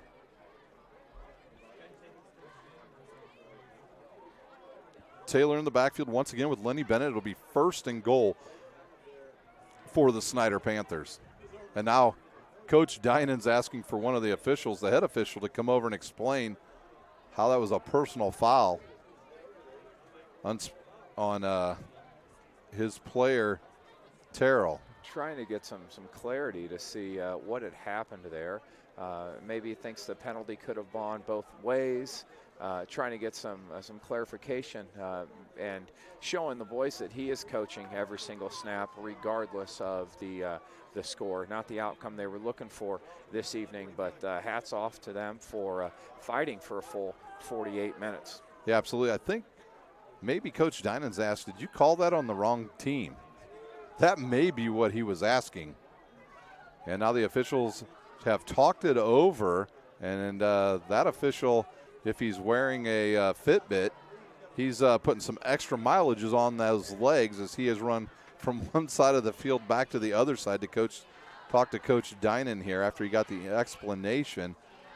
Kind of, the interesting thing about that penalty was there was 2 officials standing there. They called nothing. Yes. And somebody about, 20 yards away throws a flag. So I think they've got it all figured out. And the clock winds, and we are underway again here at Spooler Stadium. There's a high snap again. The give to Lenny Bennett. He'll run to the right. Nothing there, as he will pick up about 1 yard on that carry. Actually, he'll lose a yard on the carry. Sets up a 3rd down here in the red zone. No, a 2nd down here in the red zone. Looks at, Carroll has a lot of their, starters still in defensively. The mix of some of their subs, see how well they can defend this here. High snap. Give to Bennett again. He squirts into the middle. Just no line push for the Panthers now with most of the subs in. And still the starters in there for Carroll here late in the game. Clock ticks down under 1:30 to play. Snyder will advance to next Friday's game. Ladies and gentlemen, please continue to look at not only our website to see where next week's game will be played here in Fort Wayne. There's a possibility that it could be played at Wayne. The last time Carmel and Snyder played each other was actually a game that was played out at Wayne High School. So make sure you, if you're going to go to that game, you find out where it is prior to a game time, because Snyder has changed the games in regional play and semi-state. And Bennett, that's Cameron Trotter on the run. And will he fall into the end zone? He will, and he will score from 9 yards out. It's a great run there by Trotter. Got behind his pulling guard and tackle, found a crease, and got himself to pay dirt. Makes it now 51 to 14, and that depth of the Snyder Panther running back core just seems to be lethal and tough for anyone to defend when you've got a running back that is that fresh coming in at the end of the game. And now Snoffer will kick for the Panthers. The lefty. There's a snap. Good snap. And the kick is up, and it is true, and it is good. Nice to get the backup kicker in. Valuable experience for that young man, and it seems that they brought the sectional trophy down towards the track area in anticipation of the Snyder Panthers becoming sectional champions. And this is, Brian, what I believe their first year back in 6A after spending the last few in 5A yeah, before absolutely. the redistricting. Yep, the first time back here in 6A. They will win another sectional. It will be their 26th overall sectional. It'll be their 11th in a row. The only school to have more sectional championships right now, Carmel. That is impressive. I mean, So, yeah. Two teams that potentially will meet next week right here in Fort Wayne. And coaching in a program, at St. Francis where we've had the conference success and doing that year after year, it's harder almost to stay at the top than it is to rise to the top. So hats off to the entire Snyder Panther program for being able to stay at this level for an extended period of time. Very special as they're getting ready to win their 12th consecutive sectional. And they have won 20 straight games over Summit Athletic Conference foes. And that's Becker on the return. He'll turn and come to the right and slide down. And he's brought down by, I believe that's number 8 and number 14 for the Panthers. And we've got 40 seconds remaining here in the game from Spooler Stadium. When the clock strikes 0, we'll take about a 5-minute timeout, and we will come back and recap the game here on SummitCitySports.com. I want to thank our sponsor tonight, Parkview Sports Medicine, who's been with us since the very beginning here on SummitCitySports.com. Parkview Sports Medicine does an excellent job. They actually serve us at St. Francis. Their staff takes care of our student athletes, keeps our guys healthy, which was really pivotal in last year's playoff run. Same 22 started the season that finished the season. That's the key to success. And there's Ingram on the run to the left as Miguel gave the ball to him. Miguel checks back in at quarterback. Under 30 seconds to play here. The winner of this to take on the winner of Carmel and Lafayette. Jeff, last check, Carmel was leading. And if that is the final, Carmel will travel to Fort Wayne next week to play the Snyder Panthers, either here at Spooler or out at Wayne Stadium. There's a good pass to the outside, but a big hit dislodges the ball from the Carroll wide receivers. He takes a shot in the back. Number 39 for Snyder there, Tyrell Lipsy. Excellent job anticipating the break. Good vision off the quarterback, and a big break up there as we're getting ready to close the game out here with 9 seconds to go. 9 seconds remain. Miguel in the backfield with Ingram. Here's the snap, and they'll give it to Ingram, and that will be our final play of the game as he's dragged down in the backfield on a defensive stop once again by the Snyder Panthers, and that will do it here. Snyder Panthers, your sectional champions for the 11th straight year. This time it'll be a 6A sectional as the Panthers quickly line up so they can celebrate after the game. We will take a timeout. You've been watching live high school football on SummitCitySports.com. Congrats.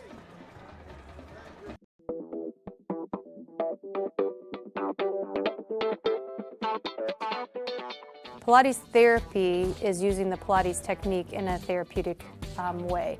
Pilates itself is just using, we would use equipment, Pilates equipment, to work on precise movement patterns in the Pilates method in that rehabilitation process. The benefit of doing Pilates with the therapy, the biggest benefit is to work on smaller muscle groups and precise movement patterns that you're going to get with using the Pilates method. In this method, if you just come in with low back pain, or you have some shoulder pain, or you have some other pains that aren't surgically repaired, the Pilates method is very effective in utilizing those smaller muscle groups that are attached from the core into the shoulders or to the hips to strengthen from the inside out. It very much works posture. In this day and age, posture is a huge thing with people, sitting at desks, keeping the head forward. Anybody can benefit from Pilates. Definitely athletes, performers, dancers, gymnasts, but also people, chronic pain, back pain, shoulder pain, teenagers, even women going through pregnancy or postpartum can also benefit from Pilates. Pilates is for everyone, and including men, especially men. Men get tight as they age, decrease in flexibility in the hamstrings, in their spine. Now you have many professional athletes doing Pilates, LeBron James, Jake Arrieta, Antonio Brown, and they're finding the benefits of getting the elongation of the muscles and the strengthening and the balance and the control that helps them during their sport. And we are the only clinic in Fort Wayne that services both physical therapy and Pilates at the same time, that you can get a Pilates-based rehabilitation.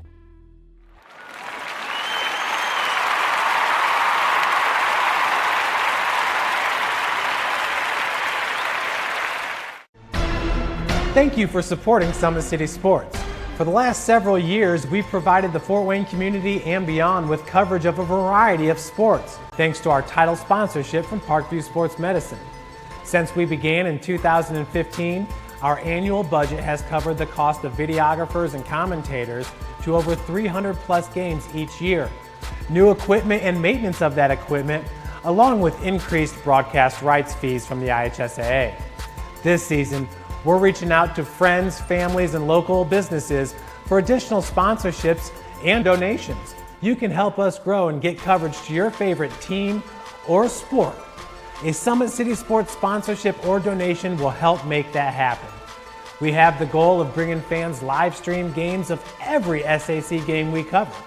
With the additional funds, we'd invest in mobile internet devices, allowing us to bring our supporters every SAC conference football and boys and girls basketball games live, as well as more coverage for sports like cross country, tennis, golf, swimming, wrestling, track and field, baseball, and softball.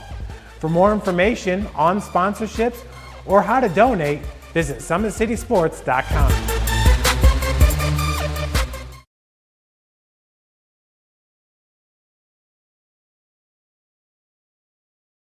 While the expansion of the Sport One Parkview Fieldhouse is enhancing the experience for athletes around the area, Parkview Sports Medicine is doing the same inside of the expansion, introducing the brand new Parkview Ortho Express Clinic, providing immediate access to the entire PSM team for athletes all around the region. We have this team that we can take care of them from the moment they come in, present with their injury, take them all the way through to the point where they're ready to be back to the performance level that they came in pre-injury. We can provide just about anything that any of your walk-in clinics provide, but we definitely focus on musculoskeletal issues. The Ortho Express Clinic meets athletes where they're at and when they're playing.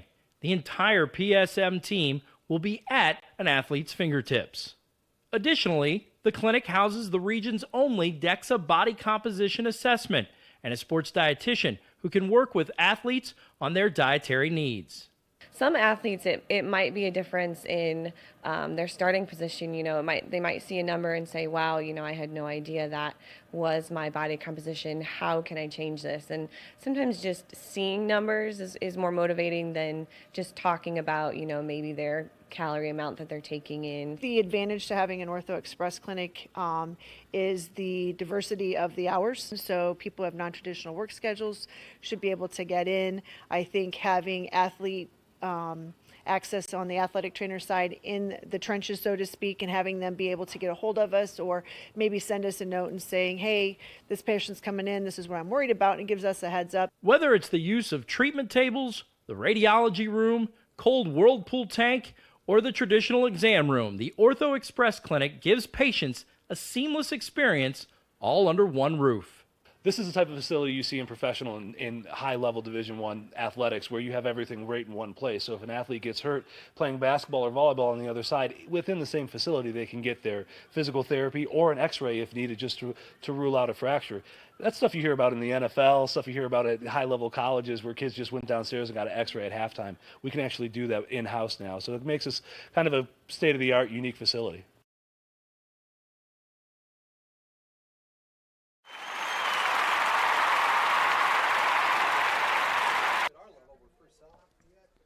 Final here at Spooler Stadium. It's the Snyder Panthers 52-14 over the Carroll Chargers. They will move on to the regional next week here at Spooler Stadium, as it looks like they will play Carmel, who was up at last check, I believe, by 18 over Lafayette Jeff down in the South Sectional down around Indy. So Snyder will move on. They'll play next Friday night.